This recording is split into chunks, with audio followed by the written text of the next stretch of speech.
সাতটা, মাত্র কয়টা? এই সাতটা গুণ যদি কোনো মুমিন ধারণ করতে পারে নিজের মধ্যে, বাবা মারা গেলে ছেলে যেমনি বাবার সম্পত্তির ওয়ারিস হয়ে যায়, ওই ব্যক্তিগুলো জান্নাতের ওয়ারিস হয়ে যাবে। সূরাতুল মুমিনুন এটা নাজিলের একটা প্রেক্ষাপট আছে, ব্যাকগ্রাউন্ড। আমরা বলি শানে নুজুল বা সাবাবে নুজুল, কখন নাজিল হলো? এটা মাক্কি যুগের মাঝামাঝি সময়ে নাজিল হয়েছে। বিশ্বনবীর জীবনে দুইটা পর্ব, দুইটা ইনিংস, একটা মাক্কি ইনিংস আর একটা মাদানী ইনিংস। ইনিংস বুঝেন তো, ছেলে পেলে ক্রিকেট খেলে খুব, ইনিংস বললে সহজে বোঝে। একটা মাক্কি ইনিংস আর একটা মাদানী ইনিংস। এটা মাক্কি ইনিংসের মাঝামাঝি সময় নাজিল হয়েছে। তিরমিজিতে এবং মুসনাদে আহমদ ইবনে হাম্বলে হাদিসটা এসেছে। হাদিসের বর্ণনাকারী সাইয়েদনা ওমর ফারুক, তিনি বলেন, আমরা বিশ্বনবীর পাশে বসে আছি, হঠাৎ দেখি মৌমাছির ভনভন ভনভন শব্দ। ডানে বায়ে আমরা মৌমাছি খুঁজতে লাগলাম, কিন্তু খুঁজে দেখি কোনো মৌমাছি নাই। সুবহানাল্লাহ পড়েন। ওমর ফারুক বর্ণনা করেন, সুনানে তিরমিজির হাদিস, মুসনাদে আহমদ ইবনে হাম্বলের হাদিস। ওমরে ফারুক বলেন, সাহাবাদের সাথে বিশ্বনবী একদিন বসা ছিলেন, আমরা হঠাৎ করে মৌমাছির আওয়াজ শুনতে পেলাম। ডানে বায়ে সামনে পেছনে খুঁজে দেখি কোথাও কোনো মৌমাছি নাই। আমার আর বুঝতে দেরি হলো না, তাহলে এটা মৌমাছি না, বিশ্বনবীর উপরে কোরআনের আয়াত নাজিল করছে কে? বিশ্বনবীর কাছে 7টা প্রক্রিয়ায় কোরআনের আয়াত নাজিল হতো। আমরা এই যে একটা কিতাবের ভিতরে কোরআন পেয়ে গেছি, কি সুন্দর 30 পারা। বিশ্বনবীর কাছে কি আল্লাহ তাআলা এইভাবে একটা কোরআন হাতে তুলে দিয়েছিল? কথা কর। 23 বছরের লম্বা ডিউরেশনে, 23 বছরের লম্বা সময়ে, নাজমান নাজমান ইয়ানি কালিলান কালিলান, অল্প অল্প করে, হাসবা হাওয়াইজিল বাশার, মানব জাতির প্রয়োজন অনুসারে, কোনদিন 1 আয়াত, কোনদিন 10 আয়াত, কোনদিন 5 আয়াত, এভাবে করে করে 23 বছরের লম্বা জিন্দেগিতে আল্লাহ পুরো কোরআনটা বিশ্বনবীর উপর নাজিল করেছে। বিশ্বনবীর কাছে এই যে কোরআন নাজিল হতো, এগুলোর অনেকগুলো প্রক্রিয়া আছে। সহিহ হাদিসে এসেছে অনেকগুলো প্রক্রিয়া পাওয়া যায়। 1 নাম্বার প্রক্রিয়া, মিসলা সালসালাতিল জারাস, ঘন্টার ধ্বনির মতো বিশ্বনবীর কাছে কোরআন পাঠাতো কে? ঘন্টা চিনেন না? এদিকে হাই স্কুল আছে লক্ষ্মীপুরে, আছে? এই হাই স্কুলে বা প্রাইমারি স্কুলে ছুটির সময় দপ্তরি ঘন্টা বাজায় না? ঘন্টা বাজালে কি হয়? আওয়াজ হয়। বিশ্বনবী বলেন, ঘন্টার ধ্বনির মতো বিকট আওয়াজে রব্বুল আলামিন আমার কাছে কোরআন পাঠাতো। এই পদ্ধতিতে বিশ্বনবীর কাছে যখন কোরআন আসতো, প্রচন্ড শীতের রাতে বিশ্বনবী ঘামতে ঘামতে হয়রান হয়ে যেতেন। সুবহানাল্লাহ, কি মজার কোরআন আমরা পাইছি, খুলি আর পড়ি। বিশ্বনবী এই কোরআনকে রিসিভ করতে কত কষ্ট করেছেন। শীতের রাতে, কনকনে শীতের রাতে এই কোরআনকে রিসিভ করতে যে উনি ঘেমে একাকার হয়ে যেতেন। এই হলো একটা প্রক্রিয়া, ঘন্টার মতো কোরআন আসতো। 2 নাম্বার প্রক্রিয়া, মিন ওয়ারাইল হিজাব, পর্দার অন্তরাল থেকে আল্লাহ নিজেই কোরআন পাঠিয়ে দিতেন। বিশ্বনবী আল্লাহরে সরাসরি দেখে নাই। মেরাজের রাতে যখন আল্লাহর দিদারের জন্য গিয়েছিলেন, কথা শুনেছেন কিন্তু দেখে নাই। দুনিয়ার বুকে থেকে আল্লাহরে দেখা যাবে? জান্নাতে না ঢুকে আল্লাহরে দেখা যাবে নাকি? কথা বলেন। আল্লাহর সৌন্দর্য দেখার মতো কোয়ালিটি আমাদের আছে? আল্লাহর চেয়ে সুন্দর কেউ আছে? দুনিয়া সুন্দর, মানুষ সুন্দর, আসমান সুন্দর, জমিন সুন্দর, সুন্দরে সুন্দরে পাল্লা, জানি না কত সুন্দর তুমি আল্লাহ, জানি না কত সুন্দর তুমি আল্লাহ। সুবহানাল্লাহ পড়েন। মেরাজের রাতে আল্লাহর দেখেন নাই, পর্দার এপাশ থেকে আল্লাহ কথা বলে আর নবী শুনে, নবী কথা বলে আল্লাহ শুনে। সুবহানাল্লাহ। এই পর্দার ওই পাশ থেকে সরাসরি আল্লাহ ওহী করেছেন, বিশ্বনবী রিসিভ করেছেন। গেল 2 পদ্ধতি। 3 নাম্বার, ফিল মানাম, স্বপ্নে বিশ্বনবীর কাছে ওহী পাঠিয়ে দেয়া হয়েছে। কিন্তু কোরআনের কোন আয়াত এই স্বপ্নের পদ্ধতিতে আসে নাই, সব জাগ্রত অবস্থায় এসেছে। সুবহানাল্লাহ পড়েন। এরপরে সাইয়েদনা জিবরাইল মাঝে মাঝে নিজের সূরতে ওহী নিয়ে আসতেন। 2 বার বিশ্বনবী সাইয়েদনা জিবরাইলকে নিজের সূরাতে দেখেছিলেন। 1 দেখেছিলেন হেরা গুহায়, 2 দেখেছিলেন সিদরাতুল মুনতাহায়। সাইয়েদনা জিবরাইলের সূরাতে যখন সাইয়েদনা জিবরাইল কোরআন নিয়ে আসতেন, তখনও বিশ্বনবী ভয় পেয়ে যেত। আল্লাহু আকবার। এরপরে আরেকটা পদ্ধতি হচ্ছে বিসূরাতিন নাস ইয়াতামাসসালু লাহু আল মালাকু রাজুলান। সাইয়েদনা জিবরাইল ওনার নিজের সূরাতে আসতো না, মানুষের সূরাতে আসতো। বিষ্ণু বলতেন এইভাবে কোরআন আসলে আমার রিসিভ করতে খুব আরাম লাগতো, কারণ মানুষ দেখা যাইতেছে, মানুষ কয় আর মানুষ শুনে, রিসিভ করতে বড় মজা। চিল্লায় কোন সুবহানাল্লাহ। এরপরে আরেকটা পদ্ধতি হচ্ছে মিসলা দাওয়িয়া সাউতিন নাহাল, মৌমাছির গুনগুন শব্দের মতো চারদিকে ভনভন ভনভন গুনগুন গুনগুন শব্দ শোনা যায়। আসলে গুনগুন না, কোরআন নাজিল করে কে? সাইয়েদনা ওমরে ফারুক বললেন, হঠাৎ আমরা ভনভন শব্দ দেখতে পেলাম, তাকিয়ে দেখি কোনো মৌমাছি নাই। হঠাৎ দেখলাম বিশ্বনবী আমাদের দিক থেকে চেহারাটা ঘুরিয়ে কাবার দিকে করলেন। হঠাৎ কিছুক্ষণ বিশ্বনবী একা একা মনোযোগী হয়ে কি যেন নিলেন, তারপরে আবার আমাদের দিকে মুচকি হেসে বললেন, ও সাহাবীরা শোনো, এই মাত্র কোরআনের 10টা আয়াত আল্লাহ আমার উপর নাজিল করেছে। আরে 10টা আয়াতের মধ্যে রব্বুল আলামিন মুমিনদের 7টা গুণাবলীর বর্ণনা দিয়েছে। কোন মুমিন যদি এই 7টা গুণ নিজের মধ্যে ধারণ করতে পারে, রব্বুল আলামিন ওই ব্যক্তিকে জান্নাতের মালিক বানায়া দিবে। আল্লাহু আকবার। কত নেয়ামত, কত অপরচুনিটি, কত প্রিভিলেজ আল্লাহ আমাদেরকে দিয়েছেন নিজেদেরকে সম্মানিত করার। এরপরও আমরা কোরআন মানতে চাই না। 7টা গুণ শুনবো আজকে মুমিনের। কয়টা?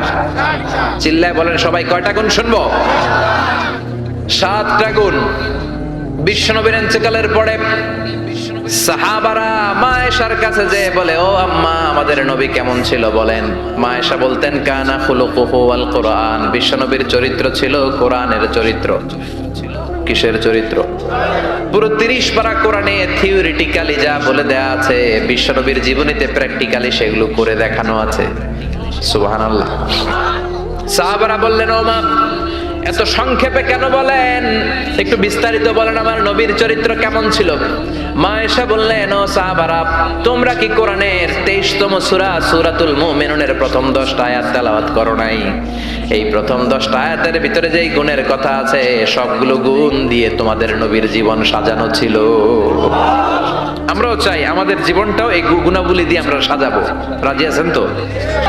আল্লাহ বললেন, قد أفلح المؤمنون الذين هم في صلاتهم خاشعون। قد أفلح المؤمنون দিয়ে আল্লাহ শুরু করেছেন।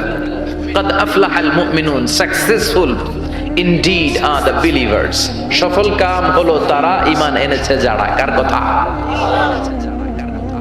সফল কারা? who are the successful in life? যদি আপনারা কেউ প্রশ্ন করে সফল কারা, যদি আমাদেরকে জিজ্ঞেস করা হয় কারা সফল, সফলতার মানদণ্ড কি? এই পৃথিবীর বুকে সফল হওয়ার অনেক মানদণ্ড হতে পারে, পারে না? In terms of wealth and money, অর্থের মানদণ্ডে কারা সফল যদি জিজ্ঞেস করা হয়, কার নাম বলবেন? হ্যাঁ, বিল গেটস, তাই না? মাইক্রোসফট কোম্পানির মালিক। কত টাকার যে সে মালিক সে নিজেও জানে না। আর আর কে আছে এরকম সফল? ওয়ারেন বাফেট, অনেক বড় ধনী।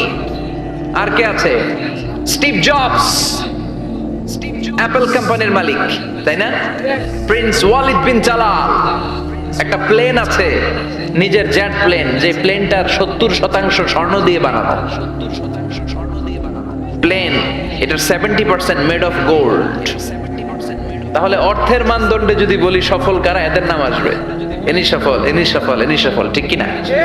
এবার যদি বলি ইন টার্মস অফ পাওয়ার, ক্ষমতার মানদণ্ডে পৃথিবীতে সবচেয়ে সফল কে? Donald Trump, president of United States of America. কি কয় নিজেই জানে না। আছে না নাই? আধা পাগল।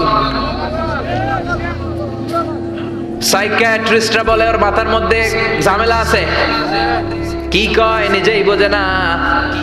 অবাক করা আচরণ করে, ছোট বাচ্চার মতো কথা বলে। তারা বলে গায়ে গতরে ডোনাল্ড ট্রাম্প বড় হয়েছে, কিন্তু মেন্টালিটি বড় হয় নাই, ছোট বাচ্চা।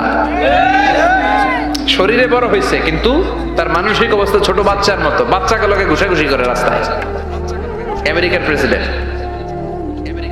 ক্ষমতার মানদণ্ডে সবচেয়ে বড় ক্ষমতাশীল। এরপরে আর কে আছে? Vladimir Putin, president of Russia. এরপরে নরেন্দ্র মোদী, চীনের, ওটার নাম কি? চীনের আগে ছিল হু জিনতাও, কি নাম? ওয়াং ফোয়াং সোয়াং জোয়াং কোয়াং এগুলো বললে ওদের নাম হয়ে যায়। তোর নাম হচ্ছে হু জিং থাও, এখন আরেকটা কি যেন জি জিং এরকম একজন আসছে, হ্যাঁ জি জিং,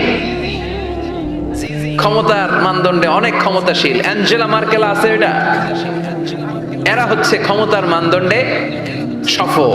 তাহলে অর্থের মানদণ্ডে একদল সফল, ক্ষমতার মানদণ্ডে আরেক দল সফল। এবার যদি বলি in terms of name and fame, ক্ষমতা নয়, অর্থ নয়, জনপ্রিয়তা বললেই চিনে। মেসি আছে না নাই? ওই সব চিনে, মুখস্থ। নাম কি? মাসি না বেটা, মেসি। নেইমার আপনিও জানেন, সর্বনাশ, কিয়ামতের আলামত, হুজুরও জানে। কি নাম? নেইমার। আর কি আছে এরকম? রোনাল্ডো। আর কি আছে? এক নামে চিনে, গোটা বিশ্ব চিনে। বাংলাদেশের জনপ্রিয়তার বিচারে যদি বলি, এক নামে শেখ হাসিনা, সবাই চিনে। হ্যাঁ, খালেদা জিয়া এক নামে চিনে, মাশরাফি বিন মর্তুজা এক নামে চিনে। এখন আর একটা আছে হিরো আলম, আছে না নাই? In terms of name and fame. Allama Delwar Hossain Sayeedi এক নামে 17 কোটি বাংলাদেশের মানুষ চিনে। চিল্লায় বলো ঠিক কিনা? এটা হচ্ছে in terms of name and fame, খ্যাতি, যশ, জনপ্রিয়তা। তার মানে দুনিয়ার বুকে অর্থের মানদণ্ডে কিছু লোক সফল,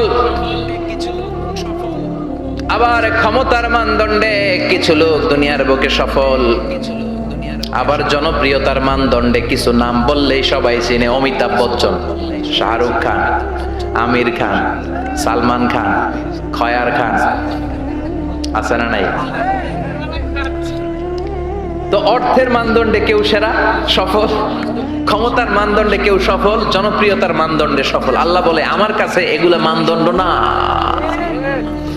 আল্লাহ বলে ক্ষমতা আমার কাছে মানদণ্ড না সফল হওয়ার, অর্থ আমার কাছে সফলতার মানদণ্ড না, জনপ্রিয়তাও আমার কাছে সফলতার মানদণ্ড না। আমার কাছে সফলতার মানদণ্ড হলো ঈমান। আল্লাহর কাছে সফলতার মানদণ্ড কি? দুনিয়াতে আপনার টাকা আছে, ক্ষমতা আছে, আপনি বের হলে সামনে গাড়ি, পেছনে গাড়ি, সামনে পুলিশ, পেছনে পুলিশ, সামনে বডিগার্ড, পেছনে বডিগার্ড, কিন্তু আল্লাহর কাছে এই ক্ষমতার 4 আনা দাম নাও থাকতে পারে। চিল্লায় এখন ঠিক কিনা? আল্লাহ বলেন ক্ষমতা আমার কাছে সফলতার মানদণ্ড না, অর্থ আমার কাছে সফলতার মানদণ্ড না, জনপ্রিয়তা আমার কাছে সফলতার মানদণ্ড না। আমি আল্লাহর কাছে সফলতার মানদণ্ড হলো ঈমান। আল্লাহর কাছে সফলতার মানদণ্ড কি? ঈমান যদি না থাকে তার কোনো দাম in the day of judgement আল্লাহর কাছে আছে? চিল্লায় বলেন আছে? সেজন্য আল্লাহ বললেন ক্বাদ আফলাহাল মুমিনুনাল্লাযীনা হুম ফি সালাতিহিম খাশিউন। এই দুনিয়া এবং আখিরাতে সফল হয়েছে তারা, আল্লাহর উপর ঈমান এনেছে যারা। ঠিক কি না? সফল হয়েছে কারা? ঈমান এনেছে যারা। চিল্লায় উত্তর দেন, সফল হয়েছে কারা? নাকি যাদের টাকা বেশি এরা সফল, ক্ষমতা বেশি এরা সফল, এক নামে সারা বিশ্ব চিনে, সেলিব্রিটি এরা সফল? সফল হচ্ছে ঈমানদার। আমরা সেই ঈমানদার গোষ্ঠীর মানুষ, আমরা সেই ঈমানের পথের সৈনিক। চিল্লায় বলেন ঠিক কিনা? আল্লাহ বললেন ক্বাদ আফলাহাল মুমিনুনাল্লাযীনা হুম ফি সালাতিহিম খাশিউন। আমার কাছে সফলতার মানদণ্ড হলো ঈমান। আমার কাছে সফল হলো তারা, ঈমান এনেছে যারা। কিন্তু ঈমানটা আধা আধা মানলে হবে না, পুরাপুরি ঈমান থাকতে হবে। ঠিক কিনা? কেউ যদি বলে কোরআনের আধা মানি, আধা মানি না, মুমিন না কাফের? কেউ যদি বলে আমি এই সূরা মানি, ওই সূরা মানি না, মুমিন না কাফের? কেউ যদি এইটা ভাল লাগে, আমার দলের জন্য যেটা সুবিধা ওইটা মানি, আমার দলের জন্য যেটা ঝামেলা ওইটা মানি না, এরকম আছে না নাই? মিষ্টি খাওয়ার সুন্নত মানে, মায়ের খাওয়া যে সুন্নত মানে না, আছে না নাই? মিষ্টি মিষ্টি কথা মানে, ঝুঁকি নেওয়া যে সুন্নাত ওইটা মানে না, এরকম আছে না নাই?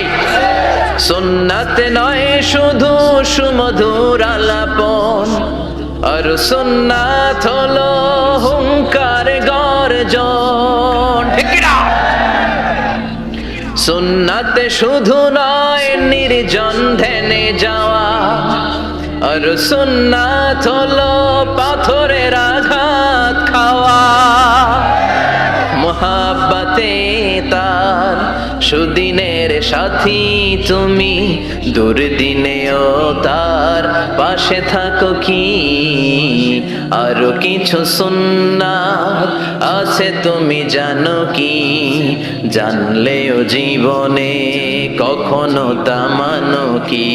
সুন্নাতে নয় শুধু দাওয়াতের মেহমান, সুন্নাতে নয় শুধু খাওয়া শেষে মধুপান। আরো কিছু সুন্নাত আছে তুমি জানো কি, জানলেও জীবনে কখনো তা মানো কি। চিল্লায় বলে ঠিক কিনা? তার মানে আল্লাহর কাছে সফলতার মানদণ্ড হলো ঈমান, কিন্তু সাধারণ ঈমান নয়, ঈমানটা হতে হবে পূর্ণাঙ্গ ঈমান। কিছু মানলাম না, এমন করা যাবে? মানলে পুরোটাই মানতে হবে। কার কথা? চিল্লায় বলেন কথাটা কার? আবার আল্লাহ বললেন ঈমান আনলে নির্ভেজাল ঈমান থাকতে হবে। ওই ঈমানের মধ্যে শিরক থাকলে হবে নাকি? কথা কন। আল্লাহ বললেন ওয়াল্লাযীনা আমানু ওয়া লাম ইয়ালবিসু ঈমানাহুম বিযুলমিন উলাইকা লাহুমুল আমনু ওয়া হুম মুহতাদুন।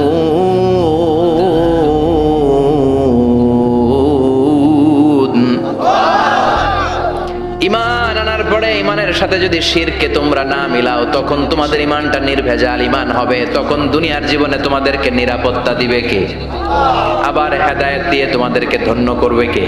তার মানে ঈমান হতে হবে নির্ভেজাল। ঈমানের মধ্যে শিরক থাকলে হবে? কথা কন। আল্লাহ সব মাফ করে, শিরক মাফ করে? করে না। আপনি কিয়ামতের দিন পাহাড় পরিমাণ গুনাহ নিয়ে আল্লাহর সামনে হাজির হয়েছেন, কিন্তু এই গুনার মধ্যে শিরকের গুনাহ নাই। আল্লাহ বললেন তাহলে আমি পাহাড় পরিমাণ দয়া নিয়ে তোর কাছে হাজির হয়ে যাব। আবার আমরা যখন নামাজে দাঁড়াই, আল্লাহ বললেন ওযু করলি ভালো কথা, মসজিদে ঢুকলি ভালো কথা, নামাজের কাতারেও দাঁড়ালি ভালো কথা, কিন্তু আগে বল শিরকের সাথে সম্পর্ক আছে নাকি? আমরা বলি ওয়াজ্জাহাতু ওয়াজহিয়া লিল্লাযী ফাতারাস সামাওয়াতি ওয়াল আরদা হানিফান ওয়া মা আনা মিনাল মুশরিকিন। আমরা নামাজের শুরুতে ঘোষণা দেই আল্লাহ ওমা আনা মিনাল, আল্লাহ আমরা শিরক করি না, শিরকের সাথে আমাদের কোনো সম্পর্ক। আবার যখন হজ করতে যাই, লক্ষ লক্ষ হাজী সাহেবান আরাফাতের ময়দানে কাঁদে, আল্লাহর কাছে ডাকে, আল্লাহরে ডাকতে থাকে। আল্লাহ বলে ডাকাডাকি পরে কর, হজ পরে কর, আগে বল শিরক করস নাকি। তখন সবাই ঘোষণা দেয় লাব্বাইক আল্লাহুম্মা লাব্বাইক, লাব্বাইক লা শারীকা লাক লাব্বাইক, আল্লাহ আপনার সাথে শরীক করি না। এই ঘোষণা দেওয়ার পরে এরপরে হজ কবুল হয়, এরপরে সালাত কবুল হয়। তাহলে ঈমান হতে হলে এটা নির্ভেজাল ঈমান হতে হবে। ওই ঈমানের সাথে শিরকের কোনো ছোঁয়া, কোনো ছিটে ফোঁটা সেখানে থাকতে পারবে। আল্লাহ বলে ঈমান যদি নির্ভেজাল হয় আর যদি ঈমানটা পাকাপোক্ত হয়, তাহলে তোমাদের সাহায্যের জন্য গায়েবী মদদ আমি পাঠিয়ে দেব। সুবহানাল্লাহ। ওয়ালা তাহিনু ওয়ালা তাহজানু ওয়া আনতুমুল আ'লাউনা ইন কুনতুম মুমিনিন। ভয় নাই, বিপদ নাই, চিন্তা নাই। ঈমানদারের মতো যদি ঈমানদার হও, ঈমানটা যদি ওই রকম হয়, তাহলে কোনো চিন্তা নাই, আমি আল্লাহর সাহায্য তোমাদের সাথে আছে না নাই? নবীদের ঈমান ছিল সেই রকম ঈমান, ঈমানের মতো ঈমান, ঠিক কি না? নবী মুসার মতো ঈমান হলে রাস্তা হবে সাগর জলে। নবী ইউসুফের মতো ঈমান হলে একে একে দরজা খুলে।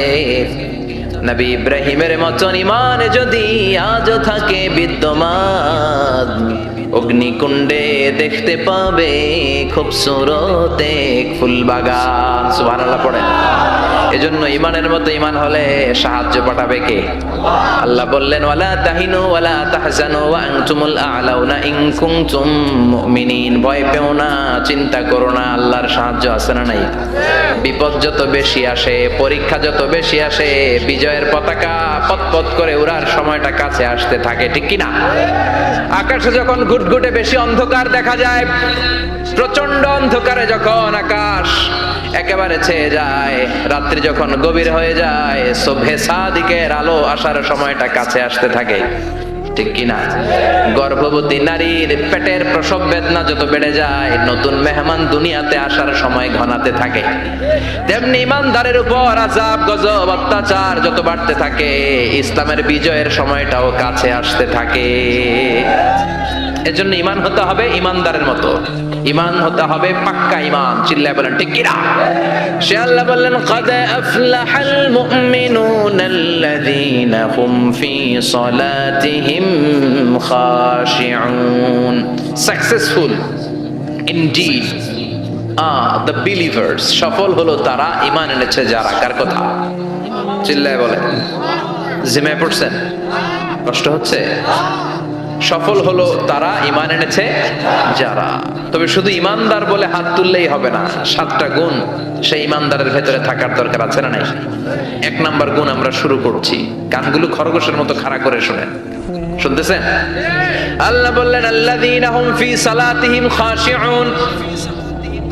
ঈমানদারেরা যখন নামাজের মুসল্লায় দাঁড়ায়, দিন দুনিয়ার হুঁশ তাদের থাকে না, তাদের অন্তরটা চলে যায় আল্লাহর আরশের দিকে। ঠিক কিনা?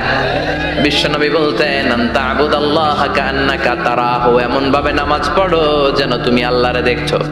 ফাইন লাম তাকুন তারাহু ফাইন্নাহু ইয়ারাক, এটা যদি মনে করতে কষ্ট হয় অন্তত এটা ভাবো যে আল্লাহ তোমায় দেখছে। ঠিক কিনা? নামাজে যখন দাঁড়াবেন ভাববেন আমি আল্লাহরে দেখতেছি। এটা ভাবা অনেক কঠিন, এটা জানাশোনা লোকেরা পারে না। যদি না পারেন তাহলে অন্তত এটা ভাবেন যে আল্লাহ আপনারা দেখতেছে। আল্লাহ ইজ ওয়াচিং মি, আল্লাহ আমাকে দেখছে। তো আমি আল্লাহরে দেখতেছি আর আল্লাহ আমারে দেখতেছে। সুফিরা এটারে 2টা ক্লাস করছে, একটার নাম দিছে মুশাহাদা আর একটার নাম দিছে মুরাকাবা। মুশাহাদা মানে আমি নিজে দেখি, আর মুরাকাবা মানে আমি দেখি না, আমারে দেখে কে? কেউ যেটা দেখে না দেখে কে? কেউ যেটা শোনে না শোনে কে? আল্লাহ আপনারে দেখতেছে। নামাজের মুসল্লা এই চিন্তাটা করলে খুশু খুদু বাড়ায় দিবে কে? খুশু মানে ভয়। কার ভয়? কথা বলেন। যাদের হৃদয়ে আছে আল্লাহর ভয়, তারা কবু পথ ভুলে যায় না। আল্লাহর প্রেম ছাড়া এই দুনিয়ায় কারো কাছে কোনো কিছু চায় না। রাতের আধারে যারা সেজদাতে রয়, দু চোখের শ্রুতে নদী যেন বয়।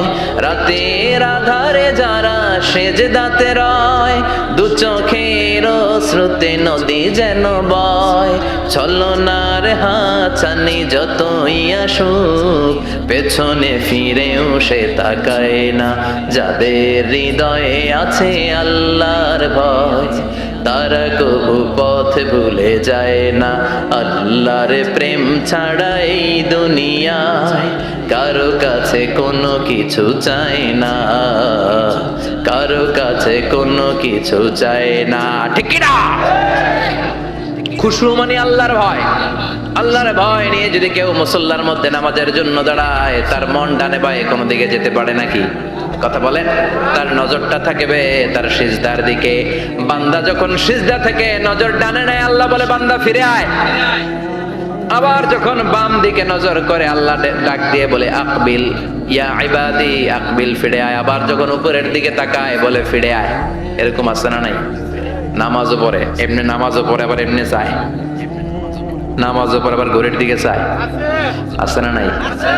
না, আল্লাহ বলে আকবিল, বান্দা ফিরে আয়, ফিরে আয়, তাকাবি তো সেজদার দিকে।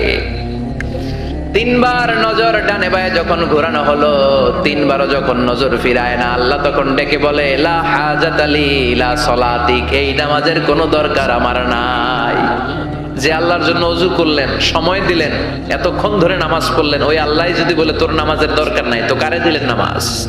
এজন্য নামাজের মধ্যে তাড়াহুড়ো করা যাবে? খুশু খুদু, খুশু মানে আল্লাহর ভয়। নামাজে যখন দাঁড়াবেন শুধু নিজেরাই মুসল্লি বানাবেন না, মনটারেও মুসল্লি বানাবেন। আমরা শুধু নিজেরা নামাজি হই, মনটারে নামাজি বানাই না। আমি ঠিকই আল্লাহু আকবার, মন চলে গেছে সৌদি আরব, মন চলে গেছে হিন্দি সিনেমার দিকে, মন চলে গেছে দোকানের দিকে, মন চলে গেছে ক্রিকেট খেলায়। আছে না নাই? উনি কিন্তু মুসল্লি, মসজিদে উনি কি মুসল্লি, উনি হাতে পায়ে একেবারে মুসল্লি, কিন্তু মনটারে মুসল্লি বানায় না। এজন্য মনটারেও নামাজি বানাতে হবে। আমরা বলি মনটারে কাজ দেন, মনটারে কখনো অলস বসে থাকতে দেয়া যায় না। আপনিও মুসল্লি হবেন, মনটারেও মুসল্লি বানাতে হবে, তা না হলে মন ডানে বায়ে ঘুরবে। মনের আরবি হচ্ছে কলব।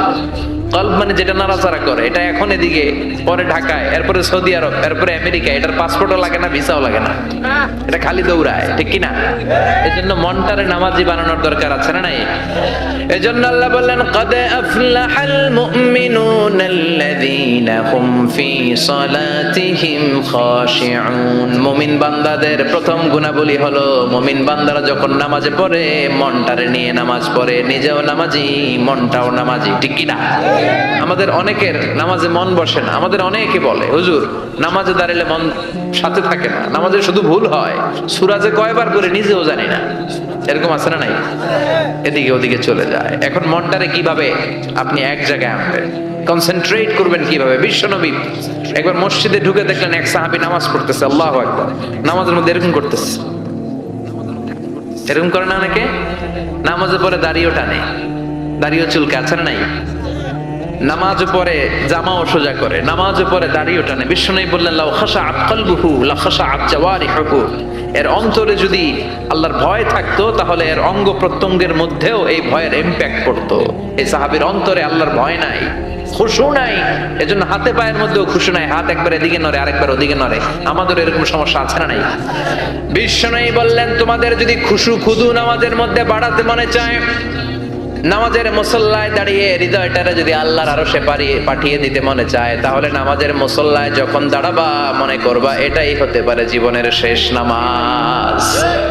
5টা টিপস দিব আপনাদের মনোযোগ বাড়ানোর জন্য। 5টা। কয়টা? নামাজে মনোযোগায়ন কিভাবে করবেন 5টা টিপস খেয়াল করে রাখেন। কিভাবে নামাজের মনোযোগ বৃদ্ধি করবেন। টিপস নাম্বার 1, সল্লু সলাতান মুআদ্দিয়া, বিদায়ী নামাজ পড়বেন। মনে করবেন হতে পারে আজকের এই নামাজটাই আমার জীবনের শেষ নামাজ। এখন বাজে 10:30, আপনাকে বলা হলো আজ রাত 1টার দিকে আপনার জীবনের হায়াত ফুরিয়ে যাবে। চলে যাওয়া লাগবে না আমাদের? থাকতে পারবো আমরা? চলে যাওয়া লাগবে। রাত 1টায় মালাকুল মউত চলে এসে রূহ কবজ করে নিয়ে যাবে। আর 1.5 ঘন্টা আপনার হাতে সময়। এই 1.5 ঘন্টায় আপনি নামাজ রোজা যা পারেন করে নেন। আপনার হুঁশ থাকবে? কথা কম। 1.5 ঘন্টা পরে আপনার মরণ। আপনি তাড়াতাড়ি করে ওযু করে আসবেন, যায় নামাজে দাঁড়াবেন, মনে মনে ভাববেন আজকে জনমের মতো মাফ চামু আল্লাহর কাছে। আকাম কুকাম যা করছি সব কাইন্দা একেবারে মাফ করায় ফেলাম আল্লাহর কাছে, ঠিক কিনা? সেদিন আপনি ওযু করবেন চমৎকার ভাবে পাঞ্জাবিটা পরে, আতর মেখে, টুপিটা পরে মুসল্লার মধ্যে দাঁড়িয়ে আল্লাহু আকবার বলে নামাজ শুরু করবেন। ওই দিনের নামাজে আপনার কোনো তাড়াহুড়ো নাই। আছে? আজীবন তাড়াহুড়ো করছেন, কিন্তু ওই দিন আপনার তাড়াহুড়ো নাই। ওই দিনের রুকুটা আপনার জীবনের শ্রেষ্ঠতম রুকু হয়ে যাবে। ওই দিনের সেজদাটা আপনার জীবনের শ্রেষ্ঠতম সেজদা হয়ে যাবে। ওই দিন আপনি সেজদায় পড়ে চোখের পানি দিয়ে জায়নামাজ ভিজিয়ে দিবেন না? কথা বলেন, দিবেন না? এর কারণ আপনি জেনে গেছেন এটাই আপনার জীবনের শেষ নামাজ, ঠিক কিনা? তো এই যে প্রত্যেক নামাজের সময় মসজিদে যে আল্লাহু আকবার বলে যে দাঁড়াই, এই নামাজের পরে আবার কোন নামাজের চান্স আমি জীবনে পাবো কিনা কোনো গ্যারান্টি আছে? চিল্লায় বলতে হবে, গ্যারান্টি আছে? আরো 30 মিনিট আমরা সবাই বেঁচে থাকবো, গ্যারান্টি? আরো 10 মিনিট বাঁচবো, গ্যারান্টি? শ্বাস যেটা ভিতরে নিলাম ফেলতে পারবো, কোনো গ্যারান্টি আছে? তাহলে প্রতিটা নামাজের সময় আমরা এই কথাটা ভাবি না কেন যে হতে পারে এই নামাজটাই আমার জীবনের শেষ নামাজ, হতে পারে আজকের এই সেজদাটা আমার জীবনের শেষ সেজদা। চিল্লায় বলেন ঠিক কিনা? বিশ্বনবী শিখায় দিলেন মনোযোগায়নের প্রথম পদ্ধতি।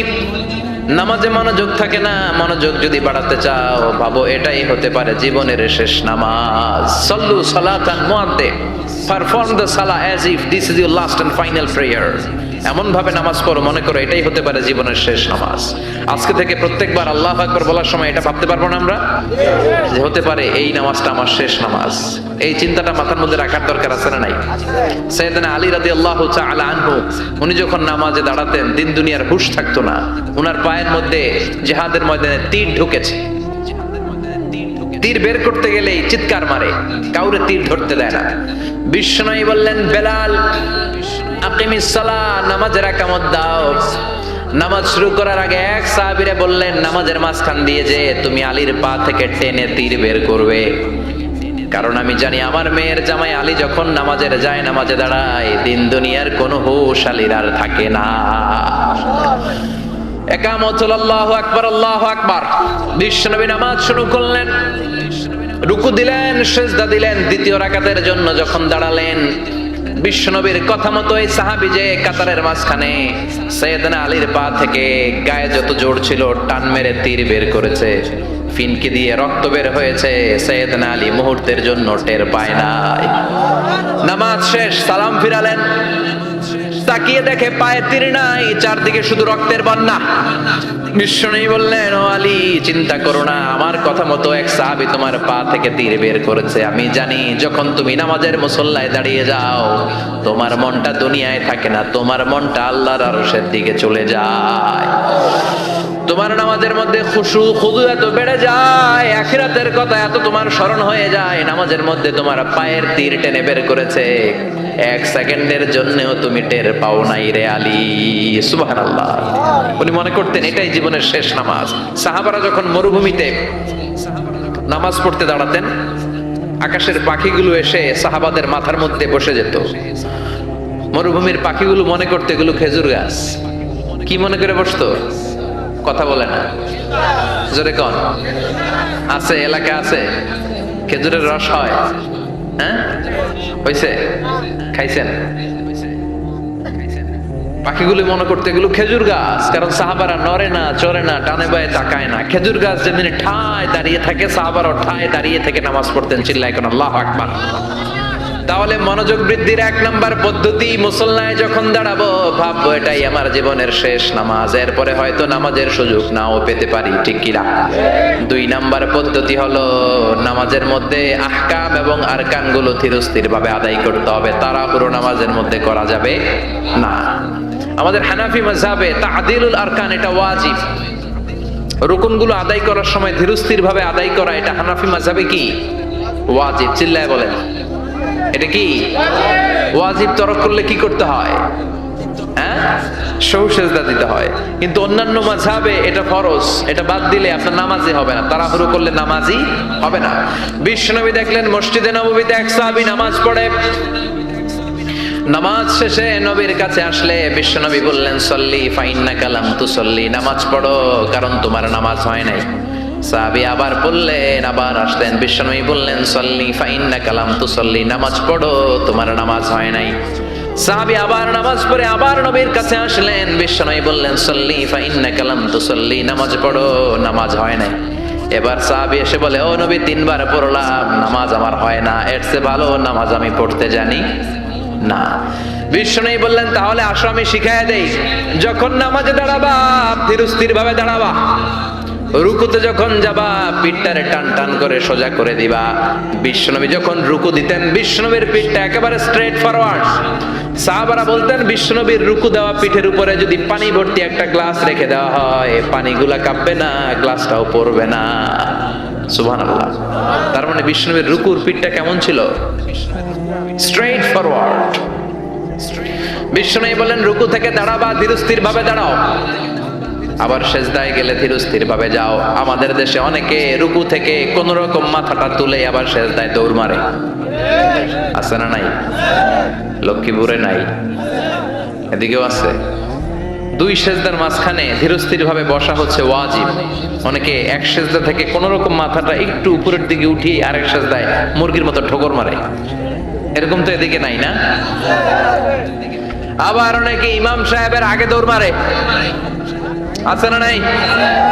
ইমাম সাহেব সামি আল্লাহু লিমান হামিদা বলে দাঁড়াইছে, ওনার আর সহ্য হয় না, উনি আগে সেজদা দিবে, কিন্তু ইমামের আগেও যাইতে পারে না, মাঝখানে যাইয়া হ্যাং হয়ে থাকে, আছে না নাই?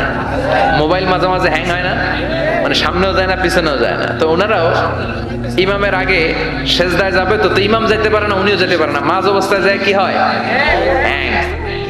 হ্যাং হইবেন আপনারা? হ্যাং হওয়া যাবে না। তাহলে মনোযোগ বাড়ানোর দুই নাম্বার পদ্ধতি হচ্ছে কি করবেন? ধীরস্থির ভাবে। There is no rushing in সালাহ, there is no hastiness in সালাহ। নামাজের মধ্যে কোনো তাড়াহুড়ো নাই। তাড়াহুড়ো করলে এটা নামাজ হয় না। এমনকি নামাজের দিকে বিশ্বনবী তাড়াহুড়ো করে যেতেও নিষেধ করেছেন। ইদা উকিমাতিস সালাহ, নামাজ যখন শুরু হয়ে যাবে ধীরস্থির ভাবে যাবেন, তাড়াহুড়ো করে যাওয়া যাবে না। 3 নাম্বার পদ্ধতি, জামাতে পড়বেন, তাহলে মনোযোগ বাড়ায় দিবে কে? বিষ্ণুই বলেন সালাতুল জামাআত আফদলু সালাতাল ফারদি বি27 দারাজা। একা একা নামাজ পড়লে যতটুকু সওয়াব হয়, জামাতে নামাজ পড়লে 27 গুণ বেশি সওয়াব হয়। জামাতে পড়ার দরকার আছে না নাই?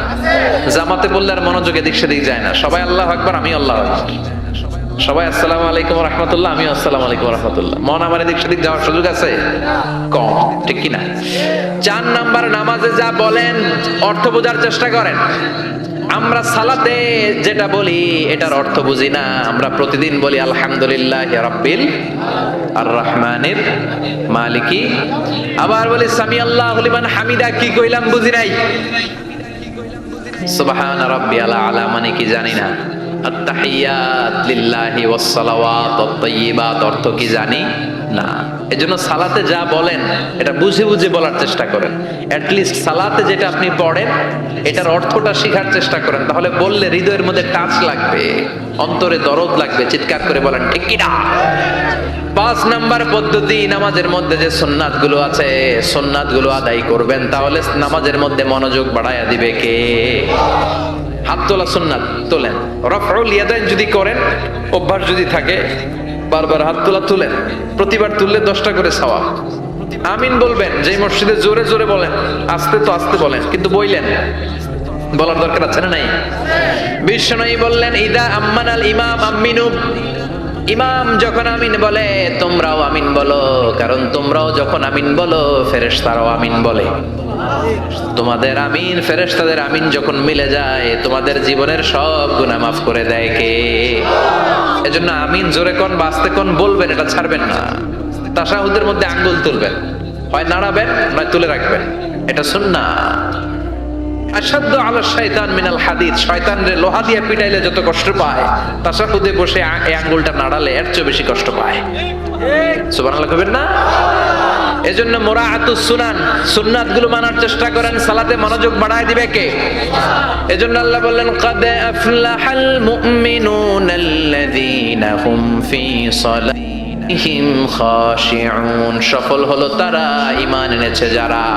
আর ঈমানদারের প্রথম বৈশিষ্ট্য আল্লাযীনা হুম ফি সালাতিহিম খাশিউন, নামাজের মধ্যে মুসল্লির অন্তরে ভয় থাকবে কার? মনে থাকবে? খুশু খুদু, এটার বলে হুজুরুল কলব, অন্তরটারে ধরে রাখতে হবে। 2 নম্বর আল্লাহ বললেন ওয়াল্লাযীনা হুম আনিল লাগবি মুরিদুন, মুমিন বান্দার 2 নম্বর গুণ অনর্থক কাজ থেকে তারা দূরে থাকে। অনর্থক কোনো বিষয়ের দিকে মুমিন কখনো যায়, লাগবুন মানে অনর্থক বিষয়, মুরিদুন তারা মুখ ফিরিয়ে নেয়। অনর্থক কোনো কাজে মুমিন যায়, যেই কাজে সওয়াব নাই ওই কাজ মুমিন করে, যেই কাজে গুনাহ হয় ওই কাজে যাওয়া যাবে? কথা বলেন। মুমিন যাবে ওই কাজে যেই কাজ করলে মানবতার কল্যাণ আছে না নাই? মুমিন করবে ওই কাজ যেই কাজ করলে আমলনামাটারে সওয়াব দিয়ে পূর্ণ করে দিবে কে? এজন্য বিশ্বনবী বলতেন মিন হুসনি ইসলামিল মারই তারকুহু মা লা ইয়ানি, ব্যক্তির ইসলামের সৌন্দর্য হলো ব্যক্তি তার জীবন থেকে অনর্থক সব কাজ বের করে দিবে। যাই করবেন অর্থবোধক হইতে হবে। অনর্থক কোনো কাজ করা যাবে? কথা কন। আপনি যেটা বলবেন এটার জন্য অর্থ থাকে, আপনি যেটা করবেন এটার জন্য অর্থ থাকে। আপনি যে অর্থটা খরচ করবেন, সম্পদ খরচ করবেন, এটাও অনর্থক, অপ্রয়োজনে খরচ করা যাবে? অপ্রয়োজনে কোনো কাজ করা যাবে? কারণ মুমিন জানে মুমিনের মুখ দিয়ে যেটাই বের হয় এটা লেখার জন্য ফেরেশতা আছে না নাই? কিরামান কাতিবিনা ইয়ালামুনা মা তাফআলুন,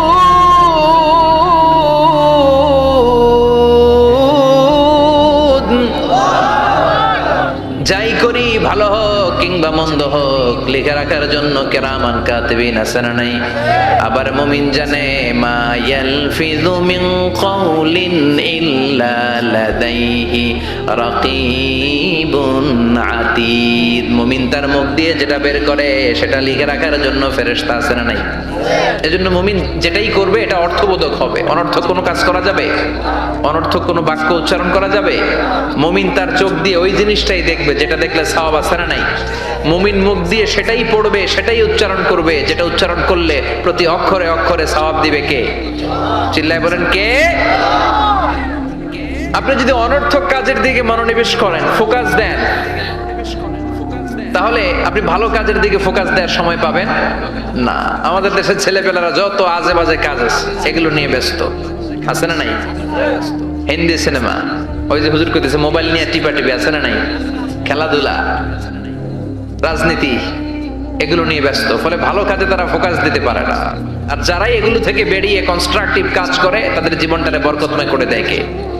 আমি দেখলাম কিছু যুবক এক জায়গায় ওয়ালের মধ্যে লিখেছে মানবতার দেয়াল। কি লিখেছে? এখানে লিখছে যেটা আপনার দরকার নেই রেখে যান, আর এই পাশে লিখছে যেটা আপনার দরকার লইয়া যান। সুবহানাল্লাহ কোন? তার মানে শীতকালে আপনার যে অতিরিক্ত শীতের পোশাকগুলো দরকার নাই এই হ্যাঙ্গারে ঝুলিয়ে যান। মসজিদে খুব কোন মসজিদের সামনে করেছে মানবতার দেয়াল। এই দেয়ালের এই পাশে অনেকগুলো হ্যাঙ্গার দেওয়া। তারা বলেছে যে এই শীতের পোশাকগুলো আপনার দরকার নেই দিয়ে যান, আর যাদের শীতের কাপড় নাই তারা এখান থেকে নিয়ে যান। এই যে তার চিন্তা, এটা হচ্ছে ইনোভেটিভ চিন্তা। যুবকরা যদি ভালো ভালো কাজগুলো একসাথে করার প্রয়াস পেত, চিন্তা করতো, তাহলে বাংলাদেশটাকে জান্নাতের টুকরা বানায় দিত কে? এজন্য মুমিনের বৈশিষ্ট্য ওয়াল্লাযীনা হুম আনিল লাগবি মুরিদুন। মুমিন বান্দারা কোনো অনর্থক কাজের সাথে কখনো যুক্ত হতে পারে। তার মানে মুমিন যখন নামাজে দাঁড়ায় অন্তরটা চলে যায় কার দিকে? 2 নম্বরে মুমিন কোনো আজে বাজে কাজে যুক্ত হয় না। 3 নম্বরে আল্লাহ বললেন ওয়াল্লাযীনা হুম লিয-যাকাতি ফাইলুন। মুমিন বান্দাকে যদি আল্লাহ সম্পদের মালিক বানিয়ে দেয়, আল্লাহর এই সম্পদ থেকে গরিবদেরকে মুমিনরা দান করে। কি করে? এটার নাম হলো যাকাত। এটার নাম কি? জোরে কন।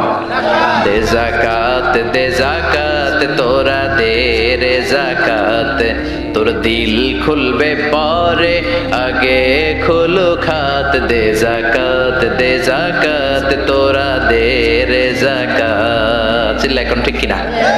যাকাত ফরজ হয়েছে কার কার? হাত তুলেন তো দেখি। যাকাত দেওয়ার মতো লোক আছে না এদিকে? মাশাআল্লাহ। 1 জন, 2 জন, 3 জন, 4 জন, 5, 6, 7। আল্লাহ ভাইদেরকে তুমি কবুল করো। চিল্লায় বলেন আমিন।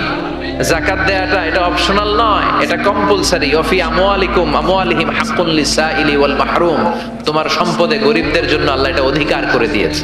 যিনি যাকাত দেয় তার জন্য দেয়া ফরজ, আর যিনি যাকাত নেয়, যাকাত নেয়া কি তার জন্য ফরজ? কথা কন।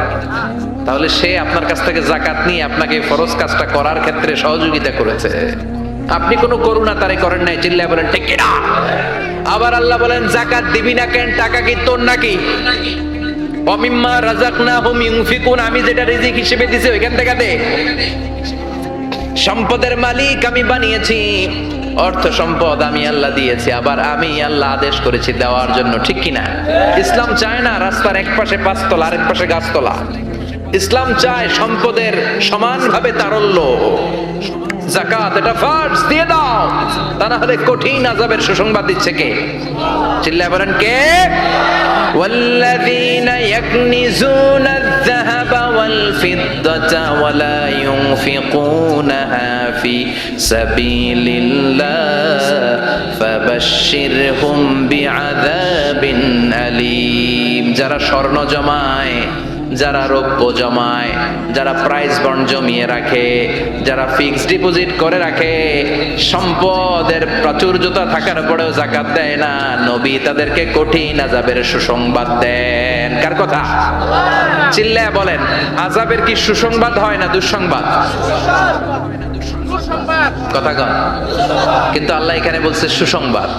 আল্লাহ বুঝাতে চাইলেন আযাবটা বড় করা হবে, ডেঞ্জারাস হবে। মাইটটা বড় ডেঞ্জারাস। আল্লাহ ছাড় দেয় কিন্তু ছেড়ে দেয় না। আল্লাহ ছেড়ে দেয় কি দেয়? ছাড় দেয়, ছেড়ে দেয় না। আযাবটা বড় করা হবে, মাইটটা বড় ডেঞ্জারাস হবে যারা যাকাত ফরজ হওয়ার পরেও দেয় না। এটা বোঝানোর জন্য আল্লাহ বললেন কঠিন আযাবের দুঃসংবাদ না, বললেন সুসংবাদ দেন।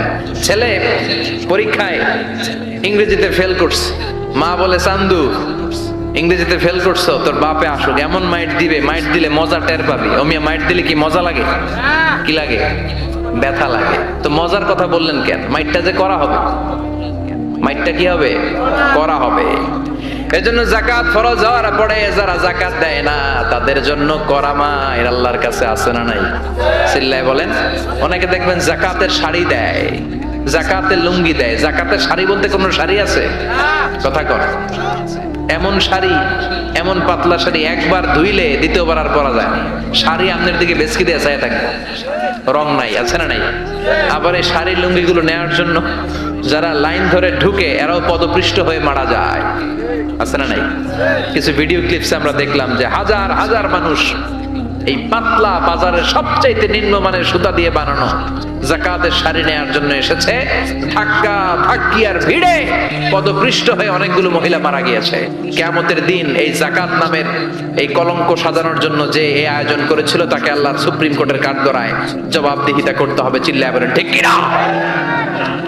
যাকাত এটা ছেলে খেলা না, এটা পুতুল খেলা না, এটা যেমন মনে চায় কিছু টাকা পয়সা মানুষের হাতে হাতে 200 করে দিলাম, এইটা না। একজনকে এমন ভাবে যাকাত দাও যেন ওই টাকা দিয়ে তার কর্মসংস্থান হয়, ওই টাকা দিয়ে যেন রুজি রোজগার করে কিছু খেতে পারে। ঠিক কিনা? বুঝতে পেরেছেন? যাকাতের টাকা এমন না 10 টাকা করে আমি 500 জন ফকিরে দিয়ে দিলাম, এটা নয়।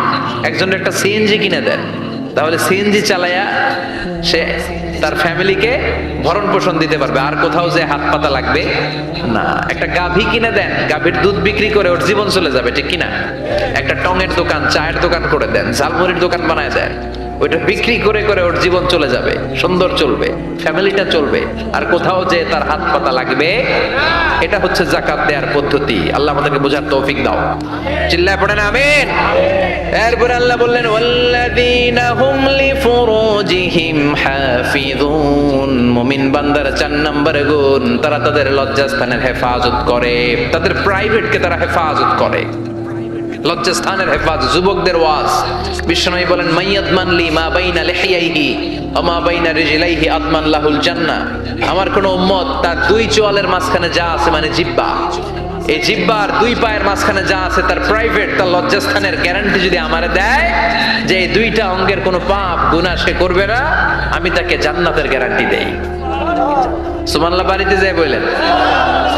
এজন্য আল্লাহ বললেন যুবকেরা খবরদার, নজরকে নিচের দিকে করো। কুল লিল মুমিনিনা ইয়াগুদ্দু মিন আবসারিহিম ওয়া ইয়াহফাযু ফুরুজাহুম। আল্লাহ বললেন ও যুবক, নজরটারে নিচের দিকে নামাও, কারণ নজরটা বড় ভয়ঙ্কর। আন-নাযার সাহমুন মাসমুম মিন সিহামি ইবলিস। এই নজর হচ্ছে শয়তানের বিষ মাখানো তীরবানের মধ্য থেকে ভয়ঙ্কর একটা তীরবান। এই তীর দিয়ে শয়তান যুবক যুবতীদেরকে কাবু করে ফেলে। ঠিক কিনা? প্রথমে নজর, হুট করে কেউ পাপ কাজ করে না, আগে নজর, তারপরে স্পর্শ, তারপরে পাপ কাজ, আছে না নাই? এজন্য নজরের হেফাজত করতে বলেছে কে? আল্লাহ বললেন ওয়াল্লাযীনা হুম লিফুরুজিহিম হাফিযুন। মুমিন বান্দার 4 নাম্বার গুণাবলী হলো মুমিন বান্দারা তাদের লজ্জাস্থানের হেফাজত করে, তারা তাদের নজরকে হেফাজত করে। বিশ্বনবী নিজের মেয়ের জামাতা আলীরে বললেন ও আলী, নজরকে বাঁচাও। ভুল করে নজর যদি একবার কোন নারীর চেহারার দিকে পড়ে যায়, রে আলী, দ্বিতীয়বার দিও না। একবার ক্ষমা, দ্বিতীয়বার গুনাহ। ঠিক কিনা? এজন্য নজর হেফাজতের দরকার, আছে না নাই? কয়টা গেল? 4টা। এরপর আল্লাহ বললেন ওয়াল্লাযীনা হুম লিআমানাতিহিম ওয়া আহাদিহিম রাউন।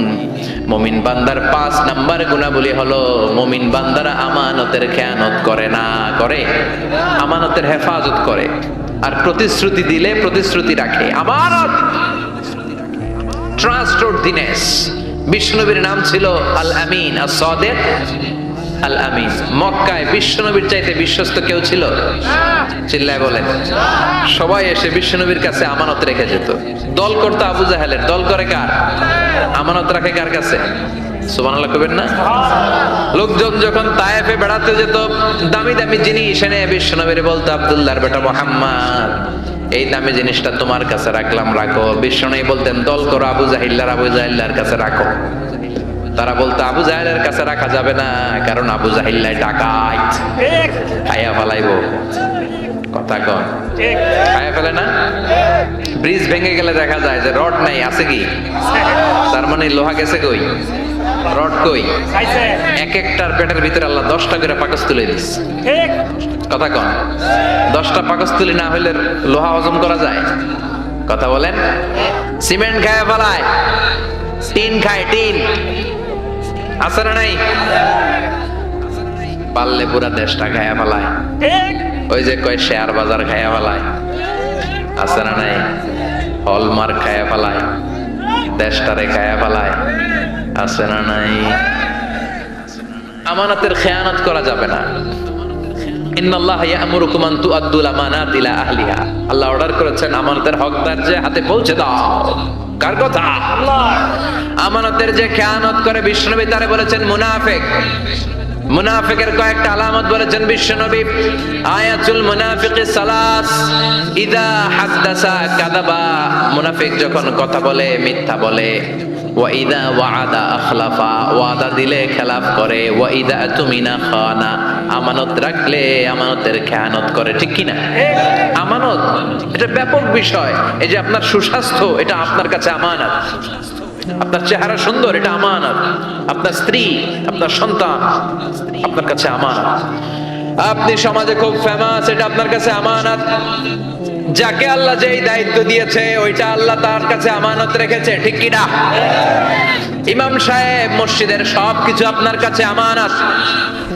চেয়ারম্যান সাহেব আপনার কাছে, এই ইউনিয়ন পরিষদের সবকিছু আমানত।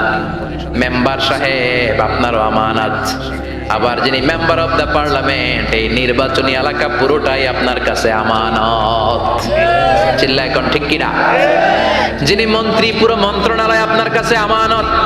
47 সদস্যের বিশাল বহর নিয়ে মন্ত্রণালয় করা হলো, তাদের কাছে বাংলাদেশটা আমানত।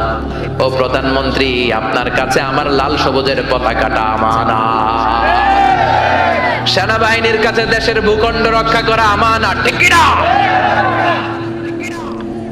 মেম্বার অফ দ্য পার্লামেন্ট, আপনার নির্বাচনী এলাকায় যদি ইয়াবার আসর জমে, ওই ইয়াবার আসর যদি আপনি ভেঙে না দেন, আপনার নির্বাচনী এলাকায় যদি টেন্ডারবাজি হয়, আপনার নির্বাচনী এলাকায় যদি চাঁদাবাজি হয়, আপনার নির্বাচনী এলাকায় যদি যৌতুকের জন্য কোনো মায়ের গায়ে হাত দেয়া হয়, কিয়ামতের দিন আল্লাহ আপনারে ছাড়বে না। ঠিক কি না? সমাজটাকে রক্ষা করা তোমার আমানত। আপনার এলাকায় যদি কেউ ধর্ষিতা হয়, কিয়ামতের দিন এটার বিচার আছে না নাই? দুনিয়ার বুকে বিচার নাই, কিন্তু আখিরাতে বিচার আছে না নাই? এক একজন জনপ্রতিনিধির কাছে যে কত বড় আমানত। শীতের রাতে, কনকনে শীতের রাতে বাস স্ট্যান্ডে, রিক্সা স্ট্যান্ডে, সিএনজি স্ট্যান্ডে কম্বল নাই, কাঁথা নাই, লোকগুলো ঘুমায়, এদের গায়ে কাঁথা দিয়ে দেওয়া আপনার দায়িত্ব। চিল্লায় কোন ঠিক কিনা? পথ শিশুগুলোরে সেবা করা আপনার দায়িত্ব। সুবিধা বঞ্চিত মানুষগুলোরে ভাতা দেওয়া আপনার দায়িত্ব। আপনার এরিয়ার মধ্যে যা কাম কুকাম হয়, এগুলো সব আপনার উপর আমানত ছিল। চিল্লায় এখন ঠিক কিনা? এটা ব্যাপক বিষয়। মুমিনের কাজ হচ্ছে আমানতের খেয়ানত করে না। যার যে দায়িত্ব, সে আমানতকে পূর্ণ করে দেয়। সে আমানতের খেয়ানত করে না, আমানতের হেফাজত করে। আবার বিশ্বনবী বললেন, কারো কোনো গোপন জিনিস যদি তুমি জেনে যাও, এটা লোক লুকিয়ে রাখা, এটা তোমার জন্য আমানত। ঠিক কিনা? অন্যের আসরার, গোপন জিনিস যদি আপনি প্রচার করার দায়িত্ব নেন, আপনার গোমর ফাঁস করে দেওয়ার দায়িত্ব নিবে কে? এজন্য আল্লাহ বললেন, ওয়াল্লাযীনা হুম লিআমানাতিহিম ওয়া আহদিহিম রাউন। মুমিন বান্দার 5 নাম্বার গুণ, মুমিন বান্দার আমানতের খেয়ানত করে না। 6 নাম্বার গুণ হলো আহদিহিম রাউন, মুমিন বান্দারা প্রতিশ্রুতি দিলে প্রতিশ্রুতি নষ্ট করে না। আহাদ মানে প্রমিস। ইন্নাল আহদা কানা মাসউলা, কি কি ওয়াদা আপনি দিবেন, কথা দিবেন, এই কথাগুলো রেখেছেন কিনা জিজ্ঞেস করবে কে? 7টা, মাত্র কয়টা? এই 7টা গুণ যদি কোনো মুমিন ধারণ করতে পারে নিজের মধ্যে, বাবা মারা গেলে ছেলে যেমনি বাবার সম্পত্তির ওয়ারিস হয়ে যায়, ওই ব্যক্তিগুলো জান্নাতের ওয়ারিস হয়ে যাবে। সূরাতুল মুমিনুন এটা নাজিলের একটা প্রেক্ষাপট আছে, ব্যাকগ্রাউন্ড। আমরা বলি শানে নুজুল বা সাবাবে নুজুল, কখন নাজিল হলো? এটা মাক্কি যুগের মাঝামাঝি সময়ে নাজিল হয়েছে। বিশ্বনবীর জীবনে দুইটা পর্ব, দুইটা ইনিংস, একটা মাক্কি ইনিংস আর একটা মাদানী ইনিংস। ইনিংস বুঝেন তো, ছেলেপেলে ক্রিকেট খেলে খুব, ইনিংস বললে সহজে বোঝে। একটা মাক্কি ইনিংস আর একটা মাদানী ইনিংস। এটা মাক্কি ইনিংসের মাঝামাঝি সময়ে নাজিল হয়েছে। তিরমিজিতে এবং মুসনাদে আহমদ ইবনে হাম্বলে হাদিসটা এসেছে। হাদিসের বর্ণনাকারী সাইয়েদনা ওমর ফারুক, তিনি বলেন আমরা বিশ্বনবীর পাশে বসে আছি, হঠাৎ দেখি মৌমাছির ভনভন ভনভন শব্দ। ডানে বায়ে আমরা মৌমাছি খুঁজতে লাগলাম, কিন্তু খুঁজে দেখি কোনো মৌমাছি নাই। সুবহানাল্লাহ পড়েন। ওমর ফারুক বর্ণনা করেন, সুনানে তিরমিজির হাদিস, মুসনাদে আহমদ ইবনে হাম্বলের হাদিস। ওমরে ফারুক বলেন সাহাবাদের সাথে বিশ্বনবী একদিন বসা ছিলেন, আমরা হঠাৎ করে মৌমাছির আওয়াজ শুনতে পেলাম। ডানে বায়ে সামনে পেছনে খুঁজে দেখি কোথাও কোনো মৌমাছি নাই। আমার আর বুঝতে দেরি হলো না, তাহলে এটা মৌমাছি না, বিশ্বনবীর উপরে কোরআনের আয়াত নাজিল করছে কে? বিশ্বনবীর কাছে 7টা প্রক্রিয়ায় কোরআনের আয়াত নাজিল হতো। আমরা এই যে একটা কিতাবের ভেতরে কোরআন পেয়ে গেছি, কি সুন্দর 30 পারা। বিশ্বনবীর কাছে কি আল্লাহ তাআলা এইভাবে একটা কোরআন হাতে তুলে দিয়েছিল? কথা কর। 23 বছরের লম্বা ডিউরেশনে, 23 বছরের লম্বা সময়ে নাজমান নাজমান ইয়ানি কালিলান কালিলান, অল্প অল্প করে হাসবা হাওয়াইজিল বাশার, মানব জাতির প্রয়োজন অনুসারে কোনদিন 1 আয়াত, কোনদিন 10 আয়াত, কোনদিন 5 আয়াত, এভাবে করে করে 23 বছরের লম্বা জিন্দেগিতে আল্লাহ পুরো কোরআনটা বিশ্বনবীর উপর নাজিল করেছে। বিশ্বনবীর কাছে যে কোরআন নাজিল হতো, এগুলোর অনেকগুলো প্রক্রিয়া আছে। সহিহ হাদিসে এসেছে অনেকগুলো প্রক্রিয়া পাওয়া যায়। 1 নাম্বার প্রক্রিয়া মিসলা সলসলাতিল জারাস, ঘন্টার ধ্বনির মতো বিশ্বনবীর কাছে কোরআন পাঠাতো কে? ঘন্টা ছিলেন না? এদিকে হাই স্কুল আছে লক্ষ্মীপুরে, আছে? এই হাই স্কুলে বা প্রাইমারি স্কুলে ছুটির সময় দপ্তরি ঘন্টা বাজায় না? ঘন্টা বাজালে কি হয়? আওয়াজ হয়। বিশ্বনবী বলেন ঘন্টার ধ্বনির মতো বিকট আওয়াজে রব্বুল আলামিন আমার কাছে কোরআন পাঠাতো। এই পদ্ধতিতে বিশ্বনবীর কাছে যখন কোরআন আসতো, প্রচন্ড শীতের রাতে বিশ্বনবী ঘামতে ঘামতে হয়রান হয়ে যেতেন। সুবহানাল্লাহ, কি মজার কোরআন আমরা পাইছি, খুলি আর পড়ি। বিশ্বনবী এই কোরআনকে রিসিভ করতে কত কষ্ট করেছেন। শীতের রাতে, কনকনে শীতের রাতে এই কোরআনকে রিসিভ করতে যে উনি ঘেমে একাকার হয়ে যেতেন। এই হলো একটা প্রক্রিয়া, ঘন্টার মতো কোরআন আসতো। 2 নাম্বার প্রক্রিয়া মিন ওয়ারাইল হিজাব, পর্দার অন্তরাল থেকে আল্লাহ নিজেই কোরআন পাঠিয়ে দিতেন। বিশ্বনবী আল্লাহরে সরাসরি দেখে নাই। মেরাজের রাতে যখন আল্লাহর দিদারের জন্য গিয়েছিলেন, কথা শুনেছেন কিন্তু দেখে নাই। দুনিয়ার বুকে থেকে আল্লাহরে দেখা যাবে? জান্নাতে না ঢুকে আল্লাহরে দেখা যাবে নাকি? কথা বলেন। আল্লাহর সৌন্দর্য দেখার মতো কোয়ালিটি আমাদের আছে? আল্লাহর চেয়ে সুন্দর কেউ আছে? দুনিয়া সুন্দর, মানুষ সুন্দর, আসমান সুন্দর, জমিন সুন্দর, সুন্দরে সুন্দরে পাল্লা, জানি না কত সুন্দর তুমি আল্লাহ, জানি না কত সুন্দর তুমি আল্লাহ। সুবহানাল্লাহ পড়েন। মেরাজের রাতে আল্লাহর দেখেন নাই, পর্দার এপাশ থেকে আল্লাহ কথা বলে আর নবী শুনে। নবী কথা বলে, আল্লাহ শুনে। সুবহানাল্লাহ। এই পর্দার ওই পাশ থেকে সরাসরি আল্লাহ ওহী করেছেন, বিশ্বনবী রিসিভ করেছেন। গেল 2 পদ্ধতি। 3 নাম্বার ফিল মানাম, স্বপ্নে বিশ্বনবীর কাছে ওহী পাঠিয়ে দেয়া হয়েছে, কিন্তু কোরআনের কোন আয়াত এই স্বপ্নের পদ্ধতিতে আসে নাই, সব জাগ্রত অবস্থায় এসেছে। সুবহানাল্লাহ পড়ে। এরপরে সাইয়েদনা জিবরাইল মাঝে মাঝে নিজের সূরতে ওহী নিয়ে আসতেন। 2 বার বিশ্বনবী সাইয়েদনা জিবরাইলকে নিজের সূরাতে দেখেছিলেন। 1 দেখেছিলেন হেরা গুহায়, 2 দেখেছিলেন সিদরাতুল মুনতাহায়। সাইয়েদনা জিবরাইলের সূরাতে যখন সাইয়েদনা জিবরাইল কোরআন নিয়ে আসতেন, তখনও বিশ্বনবী ভয় পেয়ে যেত। আল্লাহু আকবার। এরপরে আরেকটা পদ্ধতি হচ্ছে বিসূরাতিন নাস ইয়াতামাসসালু লাহু আল মালাকু রাজুলান। সাইয়েদনা জিবরাইল ওনার নিজের সূরাতে আসতো না, মানুষের সূরাতে আসতো। বিষ্ণুই বলতেন এইভাবে কোরআন আসলে আমার রিসিভ করতে খুব আরাম লাগতো, কারণ মানুষ দেখা যাইতেছে, মানুষ কয় আর মানুষ শুনে, রিসিভ করতে বড় মজা। চিল্লায় কোন সুবহানাল্লাহ। এরপরে আরেকটা পদ্ধতি হচ্ছে মিসলা দাওয়িয়া সাউতিন নাহাল, মৌমাছির গুনগুন শব্দের মতো চারদিকে ভনভন ভনভন গুনগুন গুনগুন শব্দ শোনা যায়। আসলে গুনগুন না, কোরআন নাজিল করে কে? সাইয়েদনা ওমর ফারুক বললেন, হঠাৎ আমরা ভনভন শব্দ দেখতে পেলাম, তাকিয়ে দেখি কোনো মৌমাছি নাই। হঠাৎ দেখলাম বিশ্বনবী আমাদের দিক থেকে চেহারাটা ঘুরিয়ে কাবার দিকে করলেন। হঠাৎ কিছুক্ষণ বিশ্বনবী একা একা মনোযোগী হয়ে কি যেন নিলেন, তারপরে আবার আমাদের দিকে মুচকি হেসে বললেন, ও সাহাবীরা শোনো, এইমাত্র কোরআনের 10টা আয়াত আল্লাহ আমার উপর নাজিল করেছে। আরে 10টা আয়াতের মধ্যে রব্বুল আলামিন মুমিনদের 7টা গুণাবলীর বর্ণনা দিয়েছে। কোন মুমিন যদি এই 7টা গুণ নিজের মধ্যে ধারণ করতে পারে, রব্বুল আলামিন ওই ব্যক্তিকে জান্নাতের মালিক বানায়া দিবে। আল্লাহু আকবার। কত নেয়ামত, কত অপরচুনিটি, কত প্রিভিলেজ আল্লাহ আমাদেরকে দিয়েছেন নিজেদেরকে সম্মানিত করার। এরপরও আমরা কোরআন মানতে চাই না। 7টা গুণ শুনবো আজকে মুমিনের। কয়টা? চিল্লায় বলেন সবাই, কয়টা গুণ শুনবো? 7টা গুণ। বিশ্বনবীর ইন্তেকালের পরে সাহাবারা মা আয়েশার কাছে যে বলে, ও আম্মা, আমাদের নবী কেমন ছিল বলেন? মা আয়েশা বলতেন, কানা খুলুকুহু আল কোরআন। বিশ্বনবীর চরিত্র ছিল কোরআনের চরিত্র। কিসের চরিত্র? পুরো 30 পারা কোরআনে থিওরিটিক্যালি যা বলে দেয়া আছে, বিশ্বনবীর জীবনীতে প্র্যাকটিক্যালি সেগুলো করে দেখানো আছে। সুবহানাল্লাহ। সাহাবারা বললেন, ও মা, এত সংক্ষেপে কেন বলেন? একটু বিস্তারিত বলেন, আমার নবীর চরিত্র কেমন ছিল? মা আয়েশা বললেন, ও সাহাবারা, তোমরা কি কোরআনের 23তম সূরা সূরাতুল মুমিনুনের প্রথম 10টা আয়াত তেলাওয়াত করো নাই? এই প্রথম 10টা আয়াতের ভিতরে যেই গুণের কথা আছে, সবগুলো গুণ দিয়ে তোমাদের নবীর জীবন সাজানো ছিল। আমরাও চাই আমাদের জীবনটাও এই গুণাবলী দিয়ে আমরা সাজাবো। রাজি আছেন তো?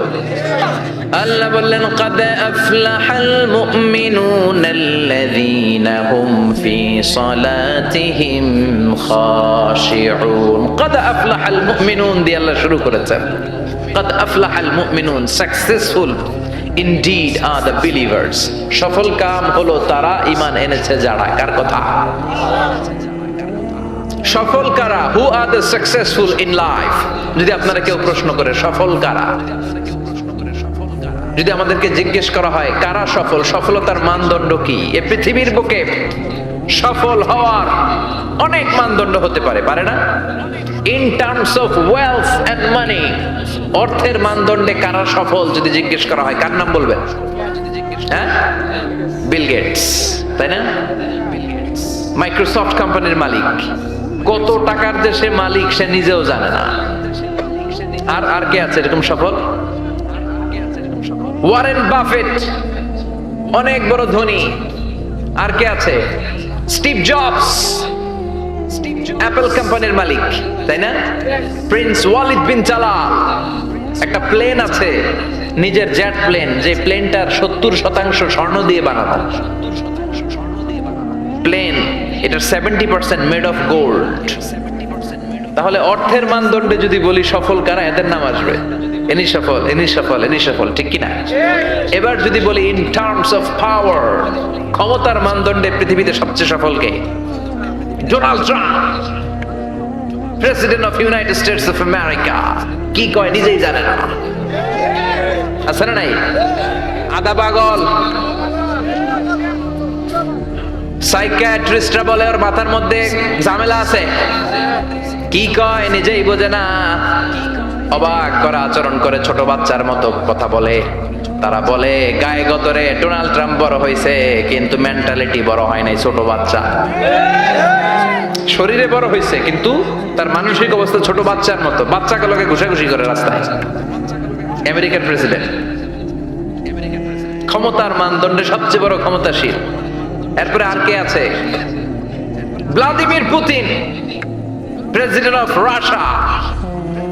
এরপরে নরেন্দ্র মোদী, চীনের, ওটার নাম কি? চীনের আগে ছিল হু জিনতাও, কি নাম? ওয়াং ফুয়াং সোয়াং জোয়াং ফুয়াং, এগুলো বললে ওদের নাম হয়ে যায়। তোর নাম হচ্ছে হু জিং থাও। এখন আরেকটা কি যেন জি জিং এরকম একজন আসছে, হ্যাঁ জি জিং, ক্ষমতার মানদণ্ডে অনেক ক্ষমতাশীল। অ্যাঞ্জেলা মার্কেল আছে, এটা এরা হচ্ছে ক্ষমতার মানদণ্ডে সফল। তাহলে অর্থের মানদণ্ডে একদল সফল, ক্ষমতার মানদণ্ডে আরেক দল সফল। এবার যদি বলি in terms of name and fame, ক্ষমতা নয়, অর্থ নয়, জনপ্রিয়তা বললেই চিনে। মেসি আছে না নাই? ওই সব চিনে, মুখস্থ। নাম কি? মাসিনা বেটা, মেসি। নেইমার আপনিও জানেন, সর্বনাশ, কিয়ামতের আলামত, হুজুরও জানে। কি নাম? নেইমার। আর কি আছে এরকম? রোনাল্ডো। আর কি আছে? এক নামে চিনে, গোটা বিশ্ব চিনে। বাংলাদেশের জনপ্রিয়তার বিচারে যদি বলি, এক নামে শেখ হাসিনা, সবাই চিনে। হ্যাঁ, খালেদা জিয়া এক নামে চিনে, মাশরাফি বিন মর্তুজা এক নামে চিনে। এখন আর একটা আছে হিরো আলম, আছে না নাই? In terms of name and fame, Allama Delwar Hossain Sayeedi এক নামে 17 কোটি বাংলাদেশের মানুষ চিনে। চিল্লায় বলো ঠিক কিনা? এটা হচ্ছে in terms of name and fame, খ্যাতি, যশ, জনপ্রিয়তা। তার মানে দুনিয়ার বুকে অর্থের মানদণ্ডে কিছু লোক সফল, আবার ক্ষমতার মানদণ্ডে কিছু লোক দুনিয়ার বুকে সফল, আবার জনপ্রিয়তার মানদণ্ডে কিছু নাম বললেই সবাই চিনে। অমিতাভ বচ্চন, শাহরুখ খান, আমির খান, সালমান খান, খয়ার খান, আছে না নাই? তো অর্থের মানদণ্ডে কেউ সেরা সফল, ক্ষমতার মানদণ্ডে কেউ সফল, জনপ্রিয়তার মানদণ্ডে সফল। আল্লাহ বলে আমার কাছে এগুলা মানদণ্ড না। আল্লাহ বলে ক্ষমতা আমার কাছে মানদণ্ড না সফল হওয়ার, অর্থ আমার কাছে সফলতার মানদণ্ড না, জনপ্রিয়তাও আমার কাছে সফলতার মানদণ্ড না। আমার কাছে সফলতার মানদণ্ড হলো ঈমান। আল্লাহর কাছে সফলতার মানদণ্ড কি? দুনিয়াতে আপনার টাকা আছে, ক্ষমতা আছে, আপনি বের হলে সামনে গাড়ি, পেছনে গাড়ি, সামনে পুলিশ, পেছনে পুলিশ, সামনে বডিগার্ড, পেছনে বডিগার্ড, কিন্তু আল্লাহর কাছে এই ক্ষমতার 4 আনা দাম নাও থাকতে পারে। চিল্লায় এখন ঠিক কিনা? আল্লাহ বলেন ক্ষমতা আমার কাছে সফলতার মানদণ্ড না, অর্থ আমার কাছে সফলতার মানদণ্ড না, জনপ্রিয়তা আমার কাছে সফলতার মানদণ্ড না। আমি আল্লাহর কাছে সফলতার মানদণ্ড হলো ঈমান। আল্লাহর কাছে সফলতার মানদণ্ড কি? ঈমান যদি না থাকে তার কোনো দাম in the day of judgement আল্লাহর কাছে আছে? চিল্লায় বলেন আছে। সেজন্য আল্লাহ বললেন ক্বাদ আফলাহাল মুমিনুনাল্লাযীনা হুম ফি সালাতিহিম খাশিউন। এই দুনিয়া এবং আখিরাতে সফল হয়েছে তারা, আল্লাহর উপর ঈমান এনেছে যারা। ঠিক কি না? সফল হয়েছে কারা? ঈমান এনেছে যারা। চিল্লায় উত্তর দেন, সফল হয়েছে কারা? নাকি যাদের টাকা বেশি এরা সফল, ক্ষমতা বেশি এরা সফল, এক নামে সারা বিশ্ব চিনে, সেলিব্রিটি এরা সফল? সফল হচ্ছে ঈমানদার। আমরা সেই ঈমানদার গোষ্ঠীর মানুষ, আমরা সেই ঈমানের পথের সৈনিক। চিল্লায় বলেন ঠিক কিনা? আল্লাহ বললেন ক্বাদ আফলাহাল মুমিনুনাল্লাযীনা হুম ফি সালাতিহিম খাশিউন। আমার কাছে সফলতার মানদণ্ড হলো ঈমান। আমার কাছে সফল হলো তারা, ঈমান এনেছে যারা। কিন্তু ঈমানটা আধা আধা মানলে হবে না, পুরাপুরি ঈমান থাকতে হবে। ঠিক কিনা? কেউ যদি বলে কোরআনের আধা মানি না, মুমিন না কাফের? কেউ যদি বলে আমি এই সূরা মানি ওই সূরা মানি না, মুমিন না কাফের? কেউ যদি এইটা ভাল লাগে, আমার দলের জন্য যেইটা সুবিধা ওইটা মানি, আমার দলের জন্য যেইটা ঝামেলা ওইটা মানি না, এরকম আছে না নাই? মিষ্টি খাওয়ার সুন্নত মানে, মায়ের খাওয়া যে সুন্নত মানে না, আছে না নাই? মিষ্টি মিষ্টি কথা মানে, ঝুঁকি নেওয়া যে সুন্নাত ওইটা মানে না, এরকম আছে না নাই? সুন্নাত নয় শুধু সুমধুর আলাপন, আর সুন্নাত হলো হুঙ্কার গর্জন। ঠিক কিনা? সুন্নাত শুধু নয় নির্জন ধ্যানে যাওয়া, আর সুন্নাত হলো পাথরের আঘাত খাওয়া। মোহাব্বতে তার সুদিনের সাথী তুমি, দুর্দিনেও তার পাশে থাকো কি। আরো কিছু সুন্নাত আছে তুমি জানো কি, জানলেও জীবনে কখনো তা মানো কি। সুন্নাতে নয় শুধু দাওয়াতের মেহমান, সুন্নাতে নয় শুধু খাওয়া শেষে মধুপান। আরো কিছু সুন্নাত আছে তুমি জানো কি, জানলেও জীবনে কখনো তা মানো কি। চিল্লায় বলে ঠিক কিনা? তার মানে আল্লাহর কাছে সফলতার মানদণ্ড হলো ঈমান, কিন্তু সাধারণ ঈমান নয়, ঈমানটা হতে হবে পূর্ণাঙ্গ ঈমান। কিছু মানলাম না এমন করা যাবে? মানলে পুরোটাই মানতে হবে। কার কথা? চিল্লায় বলেন কথাটা কার? আবার আল্লাহ বললেন ঈমান আনলে নির্ভেজাল ঈমান থাকতে হবে।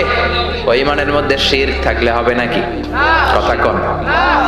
আল্লাহ বললেন ওয়াল্লাযীনা আমানু ওয়া লাম ইয়ালবিসু ঈমানাহুম বিযুলমিন উলাইকা লাহুমুল আমনু ওয়া হুম মুহতাদুন।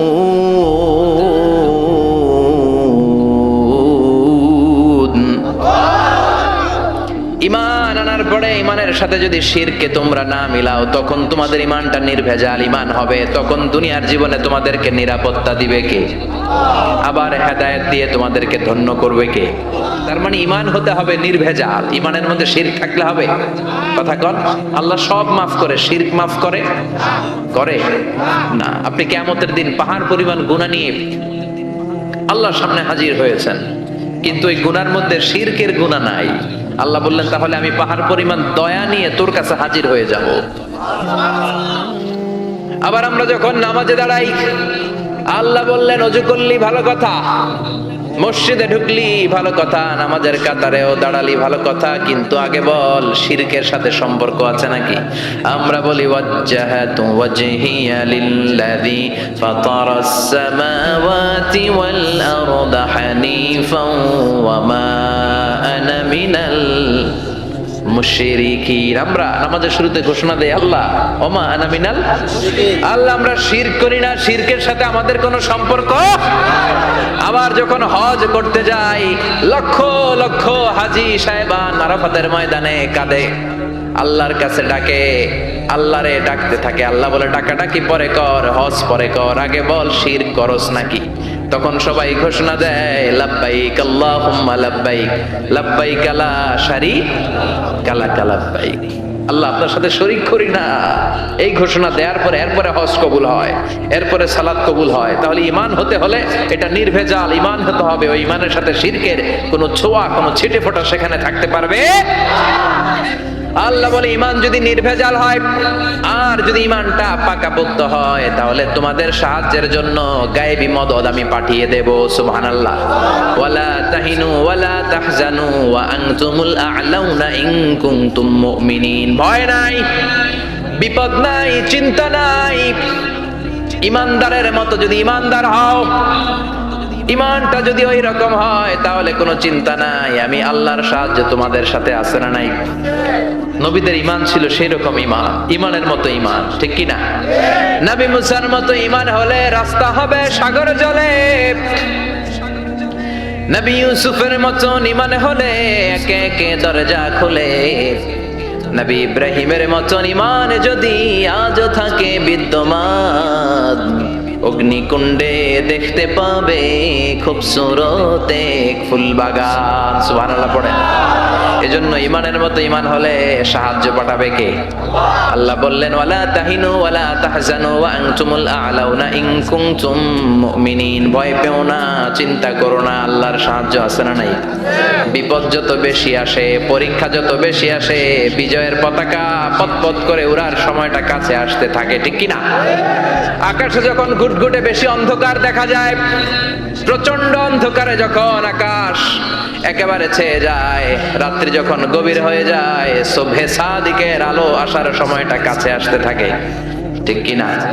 গর্ভবতী নারীর পেটের প্রসব বেদনা যত বেড়ে যায়, নতুন মেহমান দুনিয়াতে আসার সময় ঘনাতে থাকে, তেমনি ইমানদারের উপর আযাব গজব অত্যাচার যত বাড়তে থাকে, ইসলামের বিজয়ের সময়টাও কাছে আসতে থাকে।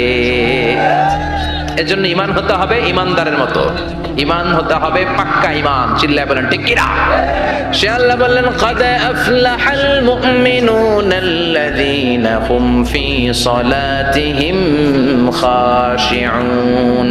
Successful indeed are the believers. সফল হলো তারা ঈমান এনেছে যারা। কার কথা? চিল্লায় বলেন। জিমায় পড়ছেন? কষ্ট হচ্ছে? সফল হলো তারা ঈমান এনেছে যারা। তবে শুধু ঈমানদার বলে হাত তুললেই হবে না, 7টা গুণ সেই ঈমানদারের ভেতরে থাকার দরকার আছে না নাই? 1 নাম্বার গুণ আমরা শুরু করছি, কানগুলো খরগোশের মতো খাড়া করে শুনেন। শুনতেছেন? আল্লাহ বললেন আল্লাযীনা হুম ফি সালাতিহিম খাশিউন। ঈমানদারেরা যখন নামাজের মুসল্লায় দাঁড়ায়, দিন দুনিয়ার হুঁশ তাদের থাকে না, তাদের অন্তরটা চলে যায় আল্লাহর আরশের দিকে। ঠিক কিনা? বিশ্বনবী বলতেন আনতা আবুদাল্লাহ কান্নাকা তারাহু, এমন ভাবে নামাজ পড়ো যেন তুমি আল্লাহরে দেখছো।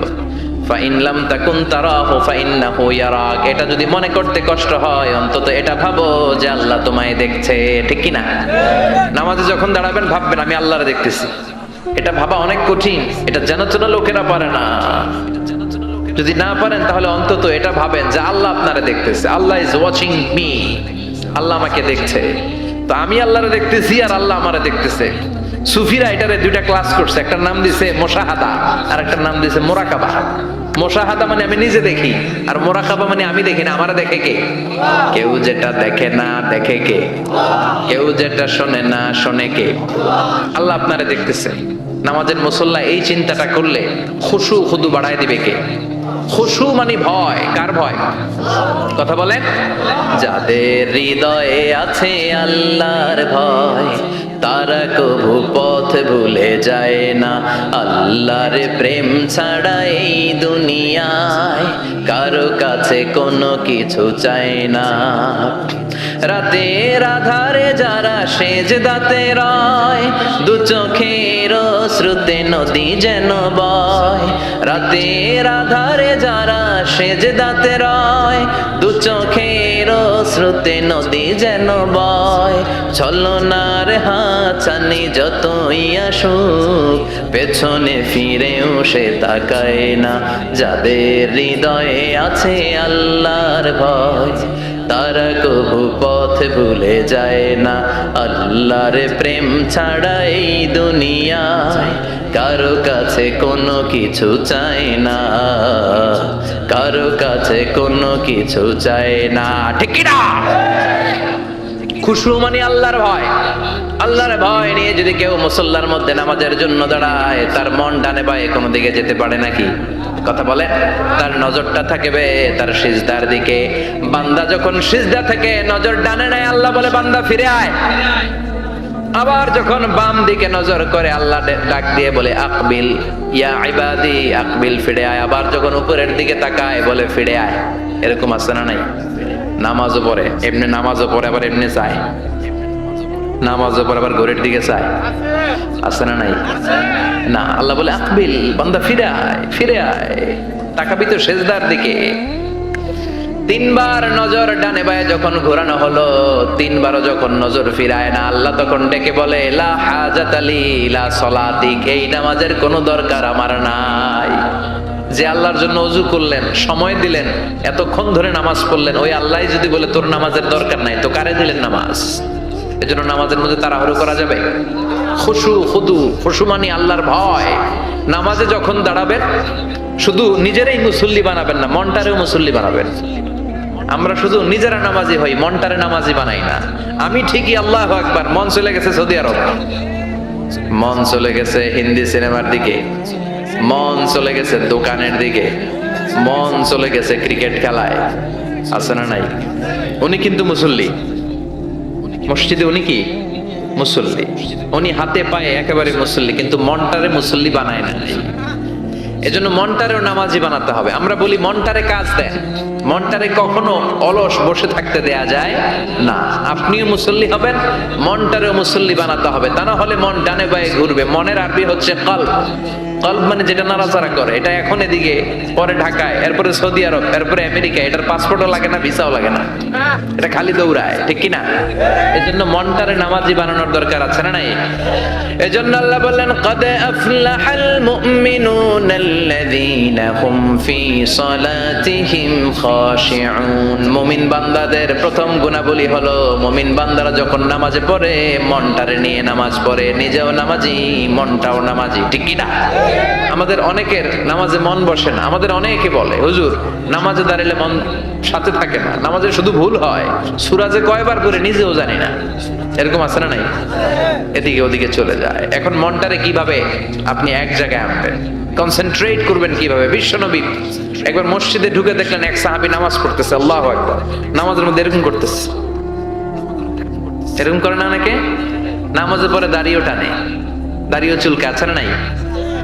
নামাজ পরে জামাও সোজা করে, নামাজ পরে দাড়িও টানে। বিশ্বনবী বললেন লাউ খাশাআত কলবুহু লা খাশাআত জাওয়ারিহুহু। এর অন্তরে যদি আল্লাহর ভয় থাকতো তাহলে এর অঙ্গ প্রত্যঙ্গের মধ্যেও এই ভয়ের ইমপ্যাক্ট পড়তো। এই সাহাবীর অন্তরে আল্লাহর ভয় নাই, খুশু নাই, এজন্য হাতে পায়ের মধ্যেও খুশু নাই। হাত একবার এদিকে নড়ে, আরেকবার ওদিকে নড়ে। আমাদের এরকম সমস্যা আছে না নাই? বিশ্বনবী বললেন তোমাদের যদি খুশু খুদু নামাজের মধ্যে বাড়াতে মনে চায়, নামাজের মুসল্লায় দাঁড়িয়ে হৃদয়টারে যদি আল্লাহর আরশে পাঠিয়ে দিতে মনে চায়, তাহলে নামাজের মুসল্লায় যখন দাঁড়াবা মনে করবা এটাই হতে পারে জীবনের শেষ নামাজ। 5টা টিপস দিব আপনাদের মনোযোগ বাড়ানোর জন্য। 5টা। কয়টা? নামাজে মনোযোগায়ন কিভাবে করবেন 5টা টিপস খেয়াল করে রাখেন। কিভাবে নামাজের মনোযোগ বৃদ্ধি করবেন। টিপস নাম্বার 1, সল্লু সলাতান মুআদ্দিয়া, বিদায়ী নামাজ পড়বেন। মনে করবেন হতে পারে আজকের এই নামাজটাই আমার জীবনের শেষ নামাজ। এখন বাজে 10:30, আপনাকে বলা হলো আজ রাত 1টার দিকে আপনার জীবনের হায়াত ফুরিয়ে যাবে। চলে যাওয়া লাগবে না আমাদের? থাকতে পারবো আমরা? চলে যাওয়া লাগবে। রাত 1টায় মালাকুল মউত চলে এসে রূহ কবজ করে নিয়ে যাবে। আর 1.5 ঘন্টা আপনার হাতে সময়। এই 1.5 ঘন্টায় আপনি নামাজ রোজা যা পারেন করে নেন। আপনার হুঁশ থাকবে? কথা কম। 1.5 ঘন্টা পরে আপনার মরণ। আপনি তাড়াতাড়ি করে ওযু করে আসবেন, যা নামাজে দাঁড়াবেন, মনে মনে ভাববেন আজকে জনমের মতো মাফ চামো আল্লাহর কাছে। আকাম কুকাম যা করছি সব কাইন্দা একেবারে মাফ করায় ফেলাম আল্লাহর কাছে, ঠিক কিনা? সেদিন আপনি ওযু করবেন চমৎকার ভাবে পাঞ্জাবিটা পরে, আতর মেখে, টুপিটা পরে মুসল্লার মধ্যে দাঁড়িয়ে আল্লাহু আকবার বলে নামাজ শুরু করবেন। ওই দিনের নামাজে আপনার কোনো তাড়াহুড়ো নাই। আছে? আজীবন তাড়াহুড়ো করছেন, কিন্তু ওই দিন আপনার তাড়াহুড়ো নাই।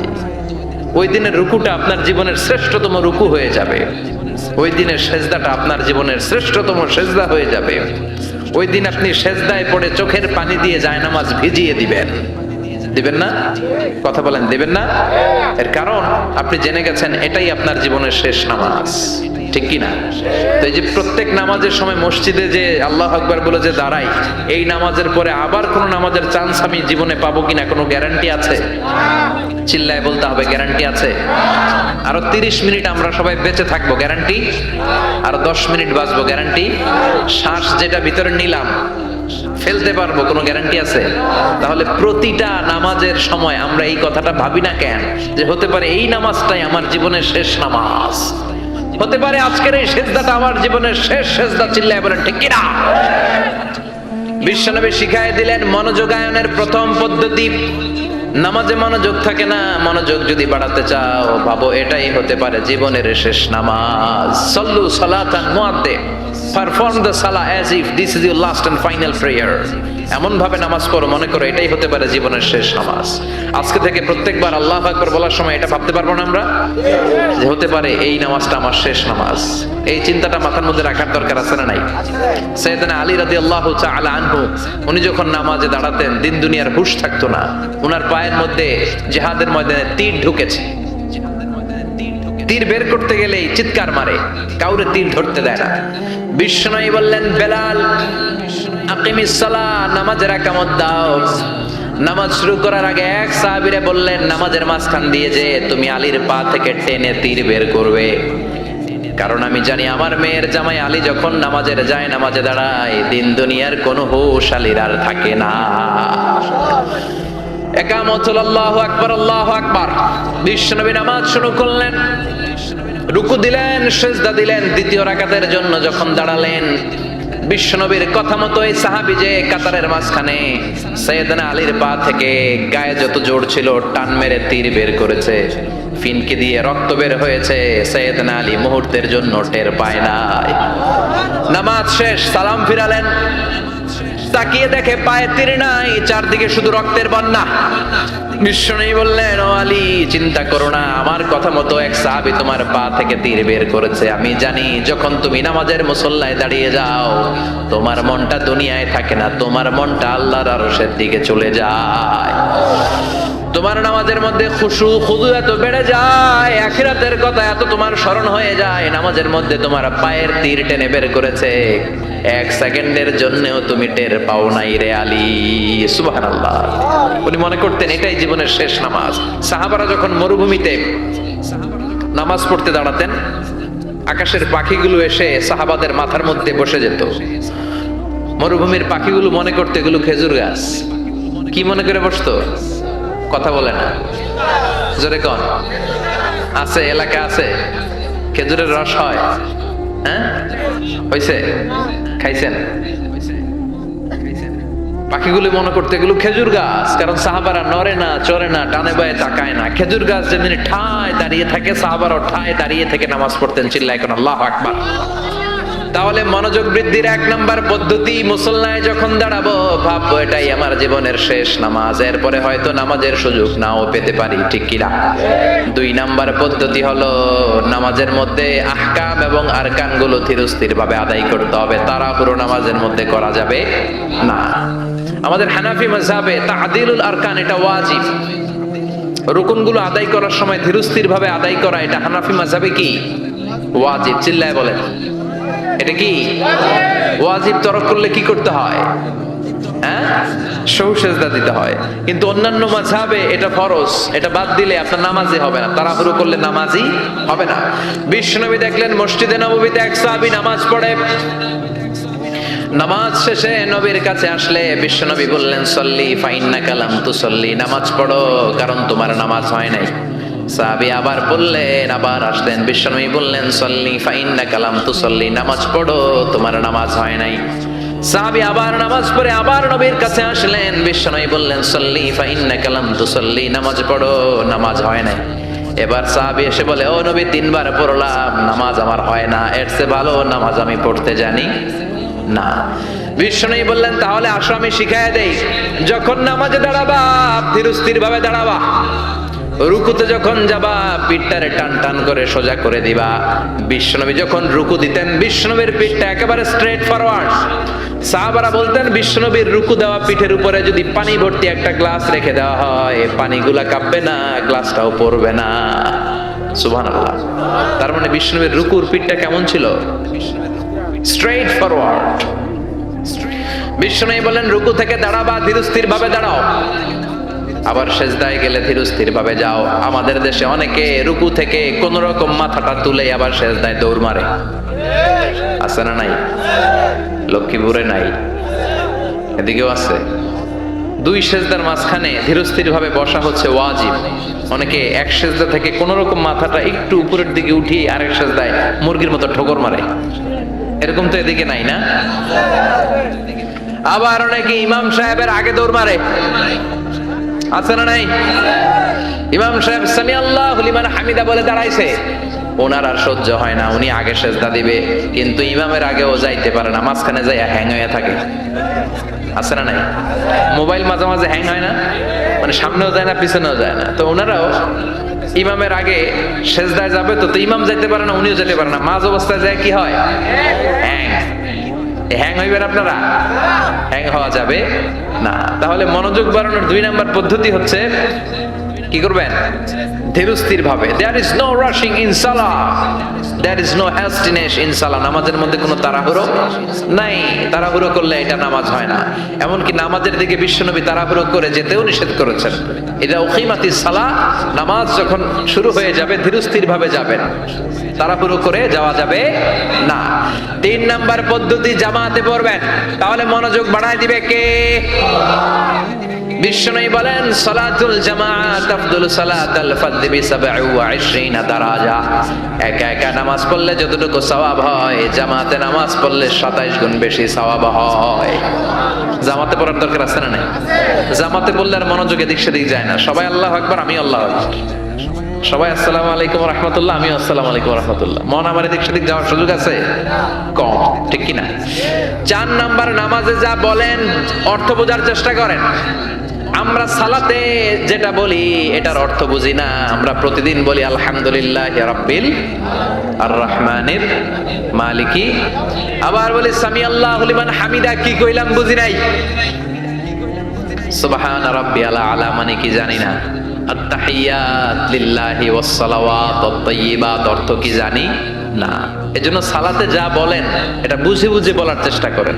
অ্যাট লিস্ট সালাতে যেটা আপনি পড়েন এটার অর্থটা শেখার চেষ্টা করেন, তাহলে বললে হৃদয়ের মধ্যে টাচ লাগবে, অন্তরে দরদ লাগবে, চিৎকার করে বলেন ঠিক কি না।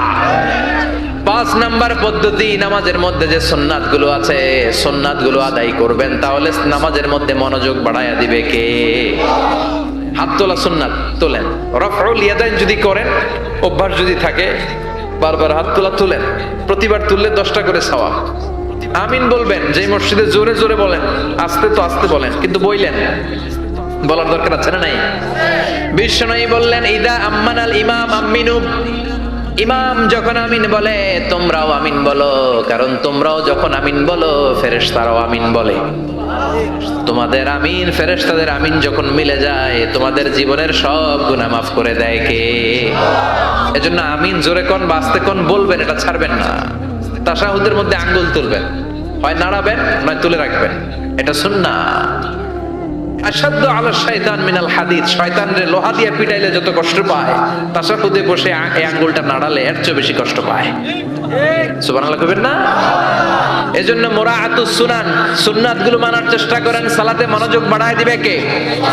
এজন্য আল্লাহ বললেন কাদ আফলাহাল মুমিনুনাল্লাযীনা হুম ফি সালাতিহিম খাশিউন, সফল হলো তারা ঈমান এনেছে যারা। আর ঈমানদারের প্রথম বৈশিষ্ট্য আল্লাযীনা হুম ফি সালাতিহিম খাশিউন, নামাজের মধ্যে মুসল্লির অন্তরে ভয় থাকবে কার? মনে থাকবে? খুশু খুদু, এটার বলে হুজুরুল কলব, অন্তরটারে ধরে রাখতে হবে। 2 নাম্বার আল্লাহ বললেন ওয়াল্লাযীনা হুম আনিল লাগবি মুরিদুন, মুমিন বান্দার 2 নাম্বার গুণ, অনর্থক কাজ থেকে তারা দূরে থাকে। অনর্থক কোন বিষয়ের দিকে মুমিন কখনো যায়? লাগবুন মানে অনর্থক বিষয়, মুরিদুন তারা মুখ ফিরিয়ে নেয়। অনর্থক কোন কাজে মুমিন যায়? যেই কাজে সওয়াব নাই ওই কাজ মুমিন করে? যেই কাজে গুনাহ হয় ওই কাজে যাওয়া যাবে? কথা বলেন। মুমিন যাবে ওই কাজে যেই কাজ করলে মানবতার কল্যাণ আছে না নাই? মুমিন করবে ওই কাজ যেই কাজ করলে আমলনামাটারে সওয়াব দিয়ে পূর্ণ করে দিবে কে? এজন্য বিশ্বনবী বলতেন মিন হুসনি ইসলামিল মারই তারকুহু মা লা ইয়ানি, ব্যক্তির ইসলামের সৌন্দর্য হলো ব্যক্তি তার জীবন থেকে অনর্থক সব কাজ বের করে দিবে।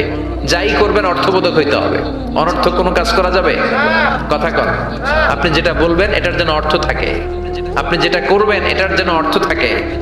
আপনি যে অর্থটা খরচ করবেন, সম্পদ খরচ করবেন, এটাও অনর্থক, অপ্রয়োজনে খরচ করা যাবে? অপ্রয়োজনে কোনো কাজ করা যাবে? কারণ মুমিন জানে মুমিনের মুখ দিয়ে যেটাই বের হয় এটা লেখার জন্য ফেরেশতা আছে না নাই? কিরামান কাতিবিনা ইয়ালামুনা মা তাফআলুন,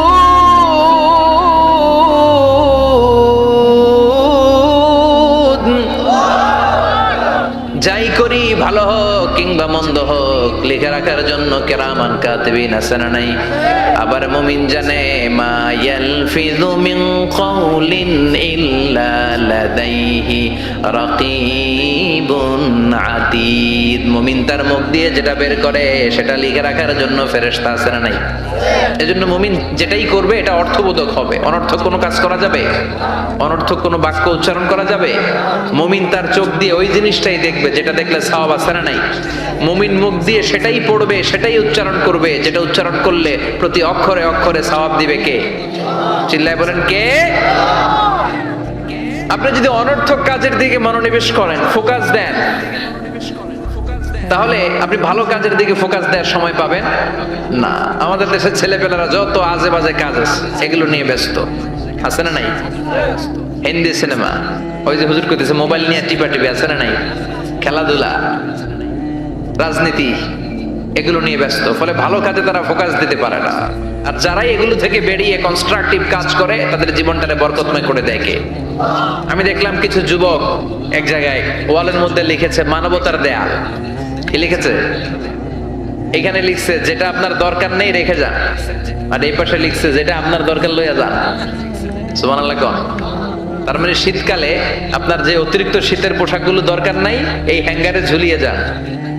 মসজিদে কোন মসজিদের সামনে করেছে মানবতার দেয়াল। এই দেয়ালের এই পাশে অনেকগুলো হ্যাঙ্গার দেওয়া। তারা বলেছে যে এই শীতের পোশাকগুলো আপনার দরকার নেই দিয়ে যান, আর যাদের শীতের কাপড় নাই তারা এখান থেকে নিয়ে যান। এই যে তার চিন্তা, এটা হচ্ছে ইনোভেটিভ চিন্তা। যুবকরা যদি ভালো ভালো কাজগুলো একসাথে করার প্রয়াস পেত, চিন্তা করত, তাহলে বাংলাদেশটারে জান্নাতের টুকরা বানায় দিত কে? এজন্য মুমিনের বৈশিষ্ট্য ওয়াল্লাযীনা হুম আনিল লাগবি মুরিদুন। মুমিন বান্দারা কোনো অনর্থক কাজের সাথে কখনো যুক্ত হতে পারে। তার মানে মুমিন যখন নামাজে দাঁড়ায় অন্তরটা চলে যায় কার দিকে? 2 নম্বরে মুমিন কোনো আজে বাজে কাজে যুক্ত হয় না। 3 নম্বরে আল্লাহ বললেন ওয়াল্লাযীনা হুম লিয-যাকাতি ফাইলুন। মুমিন বান্দাকে যদি আল্লাহ সম্পদের মালিক বানিয়ে দেয়, আল্লাহর এই সম্পদ থেকে গরিবদেরকে মুমিনরা দান করে। কি করে? এটার নাম হলো যাকাত। এটার নাম কি? জোরে কোন? দে যাকাত তোরা দে রে যাকাত, তোর দিল খুলবে পরে আগে খুলু খাত। দে যাকাত তোরা দে রে যাকাত। চিল্লা এখন ঠিক কিনা? যাকাত ফরজ হয়েছে কার কার? হাত তুলেন তো দেখি। যাকাত দেওয়ার মতো লোক আছে না এদিকে? মাশাআল্লাহ, 1 জন, 2 জন, 3 জন, 4 জন, 5, 6, 7। আল্লাহ ভাইদেরকে তুমি কবুল করো। চিল্লায় বলেন আমিন। যাকাত দেওয়াটা এটা অপশনাল নয়, এটা কম্পালসরি। ওয়াফি আমওয়ালিহিম হাক্কুন লিসাইলি ওয়াল মাহরুম। তোমার সম্পদে গরিবদের জন্য আল্লাহ এটা অধিকার করে দিয়েছে। যিনি যাকাত দেয় তার জন্য দেয়া ফরজ, আর যিনি যাকাত নেয়, যাকাত নেয়া কি তার জন্য ফরজ? কথা কন। তাহলে সে আপনার কাছ থেকে যাকাত নিয়ে আপনাকে ফরজ কাজটা করার ক্ষেত্রে সহযোগিতা করেছে। আপনি কোনো করুণা তারে করেন নাই। চিল্লায় বলেন ঠিক কিনা? আবার আল্লাহ বলেন যাকাত দিবি না কেন? টাকা কি তোর নাকি? অমিম্মা রাযাকনাহুম ইউনফিকুন। আমি যেটা রিজিক হিসেবে দিছি ওইখান থেকে দে। সম্পদের মালিক আমি বানিয়েছি, অর্থ সম্পদ আমি আল্লাহ দিয়েছি, আবার আমি আল্লাহ আদেশ করেছি দেওয়ার জন্য। ঠিক কিনা? ইসলাম চায় না রাস্তার এক পাশে 5 তলা আরেক পাশে গাছতলা। ইসলাম চায় সম্পদের সমানভাবে তারল্য। যাকাত এটা ফরজ, দিয়ে দাও, তা না হলে কঠিন আযাবের সুসংবাদ দিচ্ছে কে? চিল্লায় বলেন কে? ওয়াল্লাযীনা ইয়াকনিজুনা আয-যাহাবা ওয়াল ফিদ্দাতা ওয়া লা ইউনফিকুনাহা ফি সাবিলিল্লাহ ফাবাশশিরহুম বিআযাবিন আলীম। যারা স্বর্ণ জমায়, যারা রৌপ্য জমায়, যারা প্রাইজ বন্ড জমিয়ে রাখে, যারা ফিক্সড ডিপোজিট করে রাখে, সম্পদের প্রাচুর্যতা থাকার পরেও যাকাত দেয় না, নবী তাদেরকে কঠিন আযাবের সুসংবাদ দেন। কার কথা? চিল্লায়া বলেন। আযাবের কি সুসংবাদ হয় না দুঃসংবাদ? কথা কন। কিন্তু আল্লাহ এখানে বলছে সুসংবাদ। আল্লাহ বুঝাতে চাইলেন আযাবটা বড় করা হবে, ডেঞ্জারাস হবে। মাইটটা বড় ডেঞ্জারাস। আল্লাহ ছাড় দেয় কিন্তু ছেড়ে দেয় না। আল্লাহ ছেড়ে দেয় কি দেয়? ছাড় দেয়, ছেড়ে দেয় না। আযাবটা বড় করা হবে, মাইটটা বড় ডেঞ্জারাস হবে যারা যাকাত ফরজ হওয়ার পরেও দেয় না। এটা বোঝানোর জন্য আল্লাহ বললেন কঠিন আযাবের দুঃসংবাদ না, বললেন সুসংবাদ দেন। ছেলে পরীক্ষায় ইংরেজিতে ফেল করছে, মা বলে চান্দু ইংরেজিতে ফেল করছো, তোর বাপে আসুক, এমন মাইট দিবে, মাইট দিলে মজা টের পাবি। অমিয়া মাইট দিলে কি মজা লাগে? কি লাগে? ব্যথা লাগে। তো মজার কথা বললেন কেন? মাইটটা যে করা হবে, মাইটটা কি হবে? করা হবে। এজন্য যাকাত ফরজ হওয়ার পরে যারা যাকাত দেয় না তাদের জন্য করা মায়ের আল্লাহর কাছে আছে না নাই? চিল্লায় বলেন। অনেকে দেখবেন যাকাতের শাড়ি দেয়, যাকাতের লুঙ্গি দেয়। যাকাতের শাড়ি বলতে কোন শাড়ি আছে? কথা কর। এমন শাড়ি, এমন পাতলা শাড়ি একবার ধুইলে দ্বিতীয়বার আর পরা যায় না। শাড়ি আপনার দিকে বেচকি দিয়ে চাই থাকে, রং নাই, আছে না নাই? আবার এই শাড়ির লুঙ্গিগুলো নেওয়ার জন্য যারা লাইন ধরে ঢুকে এরাও পদপৃষ্ঠ হয়ে মারা যায়, আছে না নাই? কিছু ভিডিও ক্লিপসে আমরা দেখলাম যে হাজার হাজার মানুষ এই পাতলা বাজারের সবচাইতে নিম্নমানের সুতা দিয়ে বানানো যাকাতের শাড়ি নেওয়ার জন্য এসেছে, ধাক্কা ধাক্কি আর ভিড়ে পদপৃষ্ঠ হয়ে অনেকগুলো মহিলা মারা গিয়েছে। কিয়ামতের দিন এই যাকাত নামের এই কলঙ্ক সাজানোর জন্য যে এই আয়োজন করেছিল তাকে আল্লাহর সুপ্রিম কোর্টের কাঠগড়ায় জবাবদিহিতা করতে হবে। চিল্লায় বলেন ঠিক কিনা? যাকাত এটা ছেলে খেলা না, এটা পুতুল খেলা না, এটা যেমন মনে চায় কিছু টাকা পয়সা মানুষের হাতে হাতে 200 করে দিলাম, এইটা না। একজনকে এমন ভাবে যাকাত দাও যেন ওই টাকা দিয়ে তার কর্মসংস্থান হয়, ওই টাকা দিয়ে যেন রুজি রোজগার করে কিছু খেতে পারে, ঠিক কিনা? বুঝতে পেরেছেন? যাকাতের টাকা এমন না 10 টাকা করে আমি 500 জন ফকিরে দিয়ে দিলাম, এটা নয়। একজনের একটা সিএনজি কিনে দেন, তাহলে সিএনজি চালায়া সে তার ফ্যামিলিকে ভরণ পোষণ দিতে পারবে, আর কোথাও যে হাত পাতা লাগবে না। একটা গাভী কিনে দেন, গাভীর দুধ বিক্রি করে ওর জীবন চলে যাবে, ঠিক কিনা? একটা টঙের দোকান, চায়ের দোকান করে দেন, ঝালমুড়ির দোকান বানায় দেন, ওইটা বিক্রি করে করে ওর জীবন চলে যাবে, সুন্দর চলবে, ফ্যামিলিটা চলবে, আর কোথাও যে তার হাত পাতা লাগবে। এটা হচ্ছে যাকাত দেওয়ার পদ্ধতি। আল্লাহ আমাদেরকে বোঝার তৌফিক দাও। চিল্লায় পড়েন আমিন। এরপর আল্লাহ বললেন ওয়াল্লাযীনা হুম লিফুরুজিহিম হাফিযুন। মুমিন বান্দার 4 নম্বর গুণ, তারা তাদের লজ্জাস্থানের হেফাজত করে, তাদের প্রাইভেটকে তারা হেফাজত করে। লজ্জাস্থানের হেফাজত, যুবকদের ওয়াজ। বিশ্বনবী বলেন মাইয়াদমান লি মা বাইনা লিহিয়াইহি ওয়া মা বাইনা রিজলাইহি আতমান লাহুল জান্নাহ।